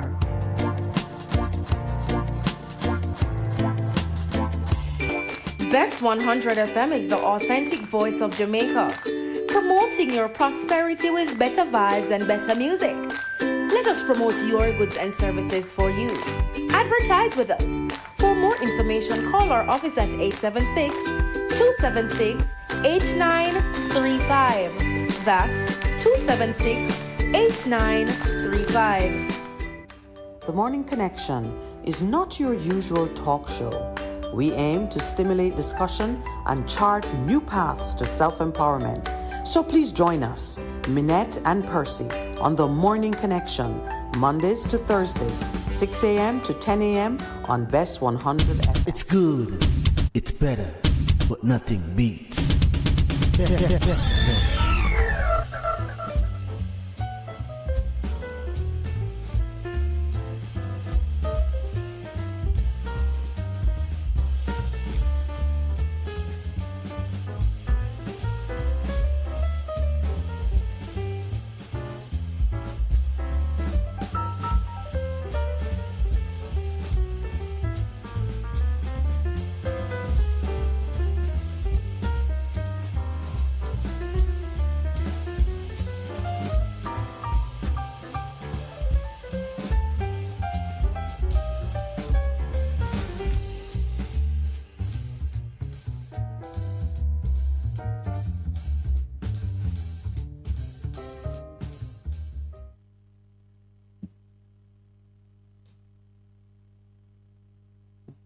Oh, good morning and welcome back. Oh, Lord. 9:34 as we have explored. Final stretch. This is truly the final stretch. Yeah. So we were talking about the sexy subjects now being taught through heart, and gastronomy technology is one of them. What is even that? in very advanced countries,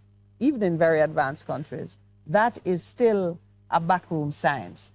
Not meaning it is something arcane and mysterious, but it's not at the point yet where you could say this is truly She's talking about teaching them cooking or the technology. What is she referring to? I hope that she's not doing what so many people do and just use fancy words to make an old thing look interesting. Oh, Lord. But I do not believe that Hart has invested in a gastronomy lab. I don't think so. I mean, I don't think so. They would be showing off about it. I mean, look at what's happening. National Bakery is about to put in their own $6.5 billion. Yes, and they're talking it up as if it's a public access facility. All they're doing, is telling us that bread going to cost a whole lot more. Okay, you take that and interpret it that way. They said you're spending all that money to make $6.5 billion to set up a robotics. Say robots that are packing the bread and do the thing. That should be interesting. A part of it, Jamaicans might say they don't want no machine bread, AI bread. Because we're kind of weird that way. Oh, you want to know that hands were actually involved in making the bread. Although I made a comment the other day, I was saying something to, so my son likes cheese patty. Mm-hmm. And cheese patty is like buying out the wheel of a car these days. I mean, the price just is like maybe $120 more or something like that for a cheese patty. You know that? Patty prices have gone up generally. Yeah. But say you want a piece of cheese in it. You could have given your child $500 and they could have had a patty with a cocoa bread with a drink. That don't happen no more. Yeah. The patty is like $280. Right. And if you want cheese patty, it's like another $100 or something. Yeah. Whatever the case might be. So crazy. He asked me something about cheese patties. And of course, there's cheese and there's cheese. The quality of the cheese is important to me. Mm-hmm. And I don't think they're putting no high quality cheese in that patty because it's like sometimes it don't melt. Not cheese? It is too processed. Some apocalyptic type. Hardly a gastronomic experience. Oh my Lord. So I said to Daniel, you can open the patty and put cheese in it. Yeah. And I remember that back in the day, the first place I had cheese patty was in New York. That's what they do. My friends there would just open the patty and put a slice of American cheese in it. And put it in the microwave. And put it in the microwave or in the toaster oven. And it melts. And hey presto, you have to. By the way, that's cheese patty for those who are spending a lot of money to get a little slice of cheese. That the slice of cheese by itself might cost 20 cents or $20. Yeah. But when you buy it from the store, you pay $120 more for it.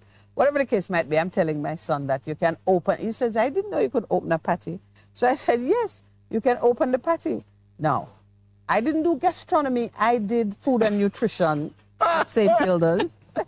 And we had to do short crust pastry. That's what you showed. So you use the fork to press the edges together. Yes, I know that, yeah. You see, Mr. Irmino saying to Daniel, do you see where they use the fork to press the edges together? Yeah. You can just pry it open. Lowell said to me, use the fork? Yeah. Nobody use fork. Can you imagine people using the fork to make 1,000 patties? No, man, it's a special machine. Instead, there's a machine that does it, which makes sense. Mm-hmm. But because I learned to do it, because you were making a little patty, yeah. or plantain tart was what we did. But so the use of yeah, I did it. I didn't learn to cook at home. I actually did food and nutrition.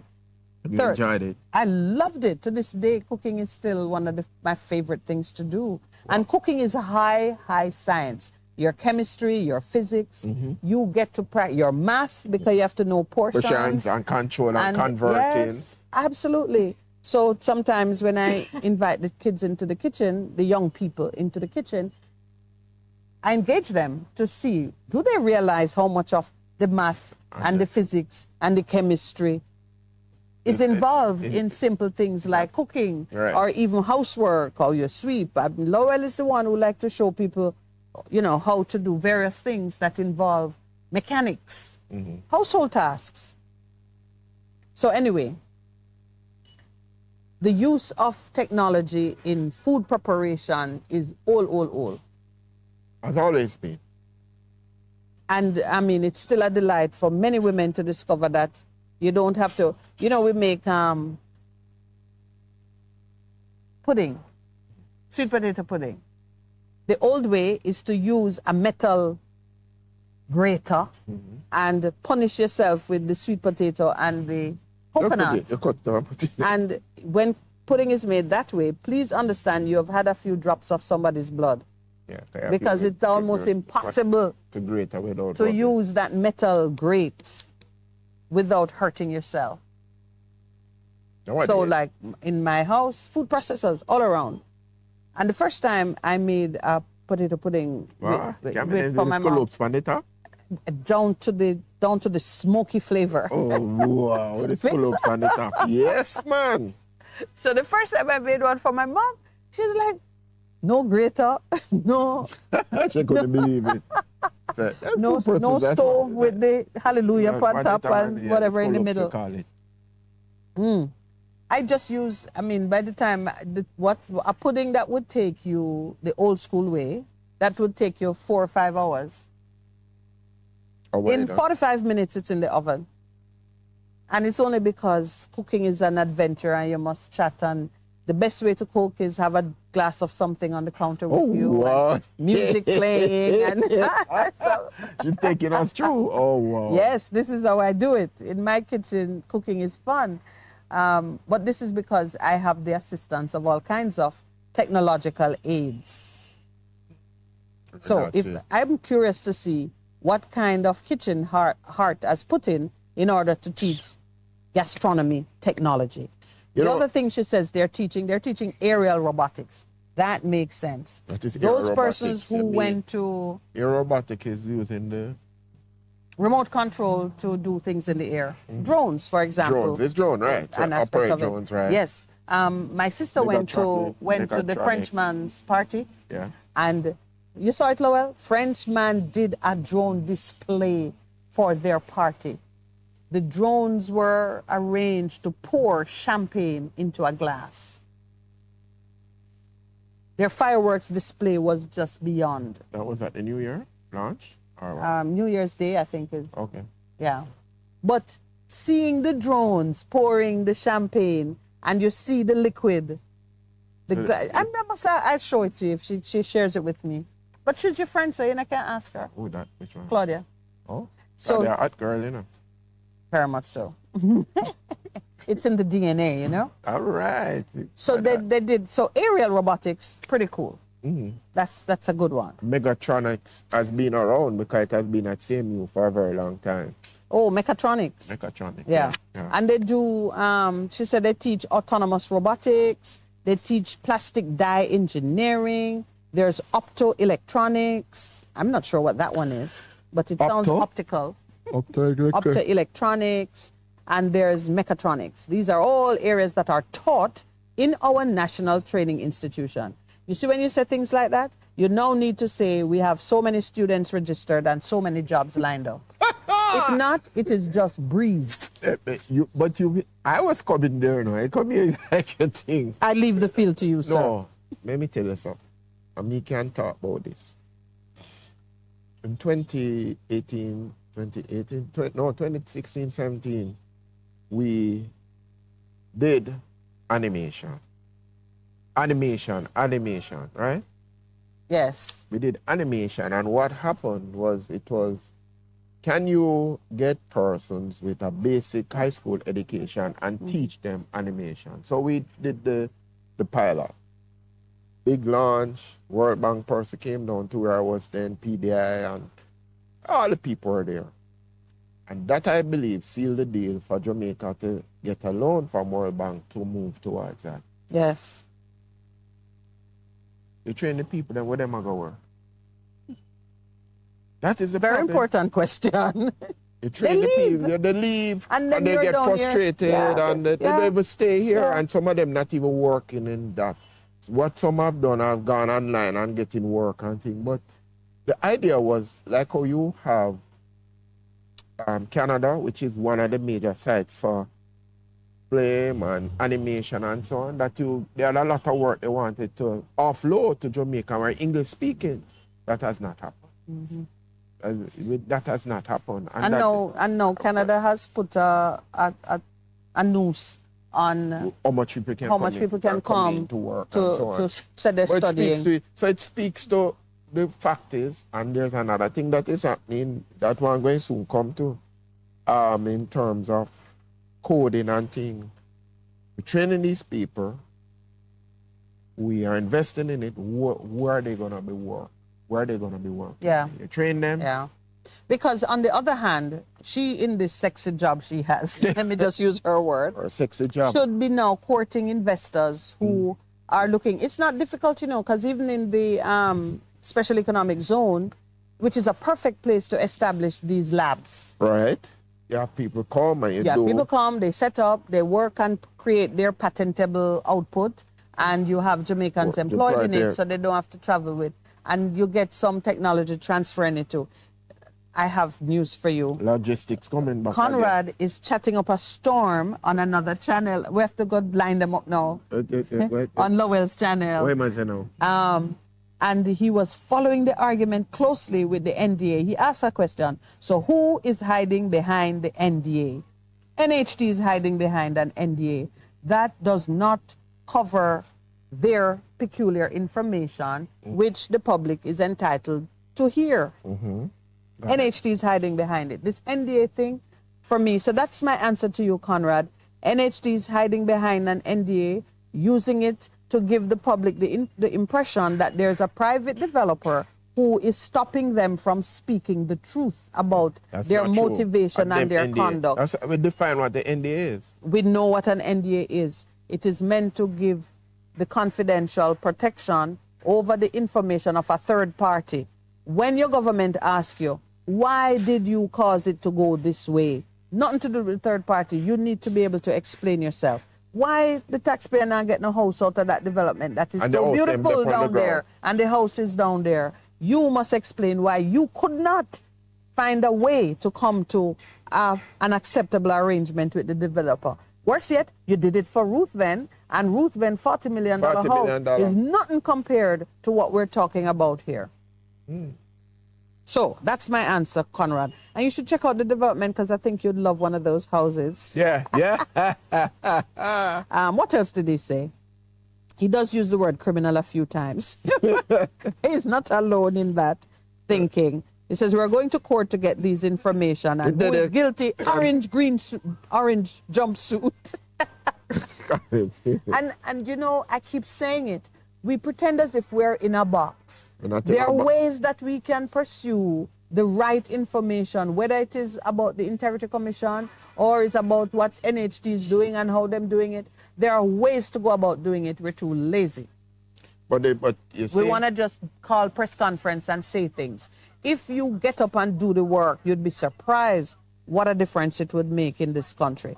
Then he says, Minett, people like me and the PNP should not. He's asking, should the people not pursue the information that is relevant to this situation? Absolutely, we should. I'm not separate from it. We should.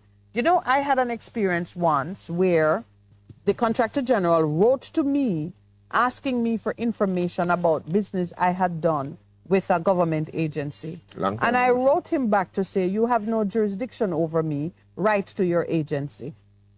That was the only time I got a letter on that matter. To the agency? Because they were doing their investigation, and instead of getting what they can get from their agency, they're writing to me, private sector. I'm not a public officer. I'm not obliged to tell you anything.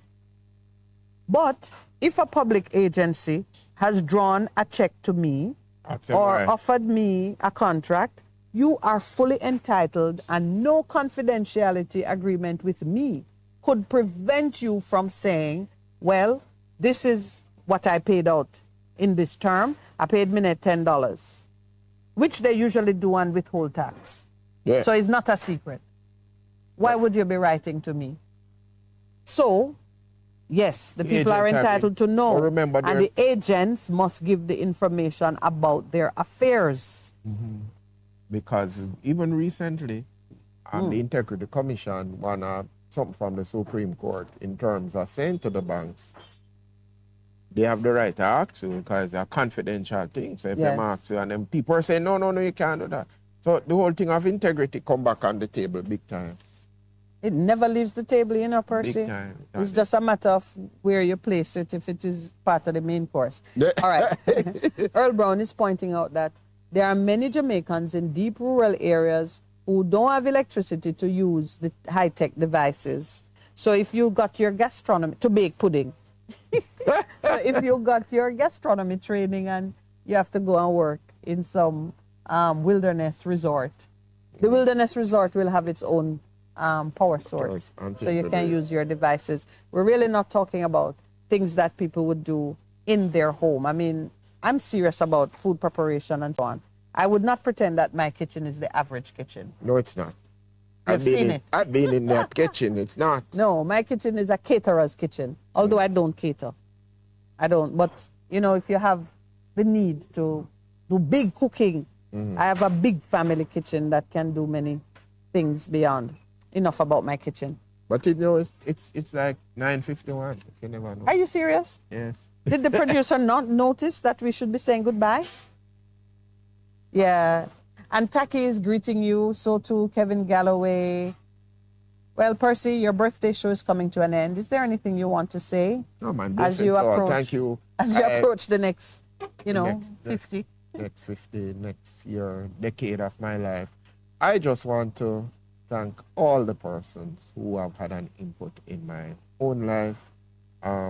It's kind of good that my auntie, my favorite auntie who kind of raised me when I was born, is here. Yes. So, and my other auntie and my mother, big up Miss Blossom, Val, Vivian. Those are they. My brothers and sisters. One of my brothers is deceased, but he was kind of my mentor.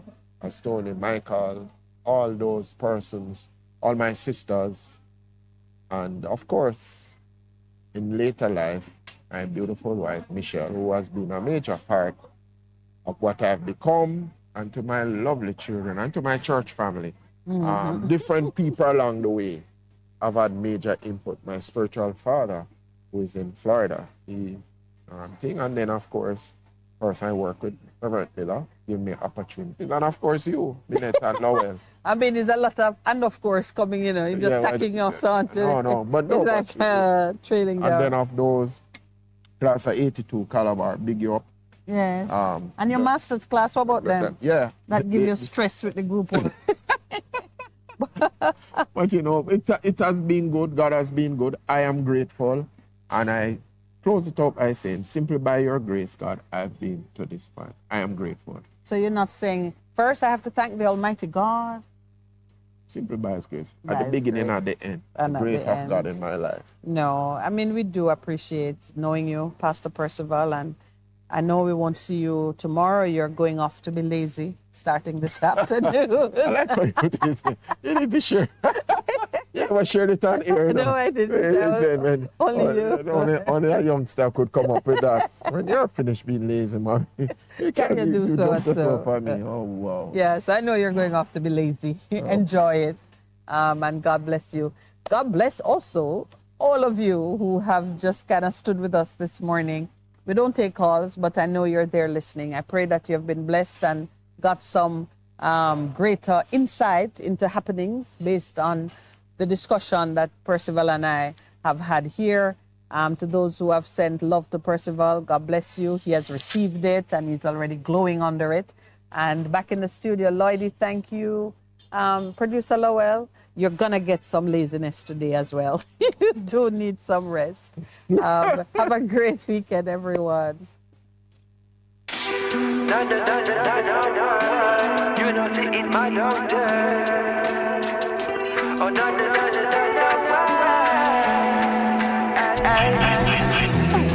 Things just ain't the same, no mama.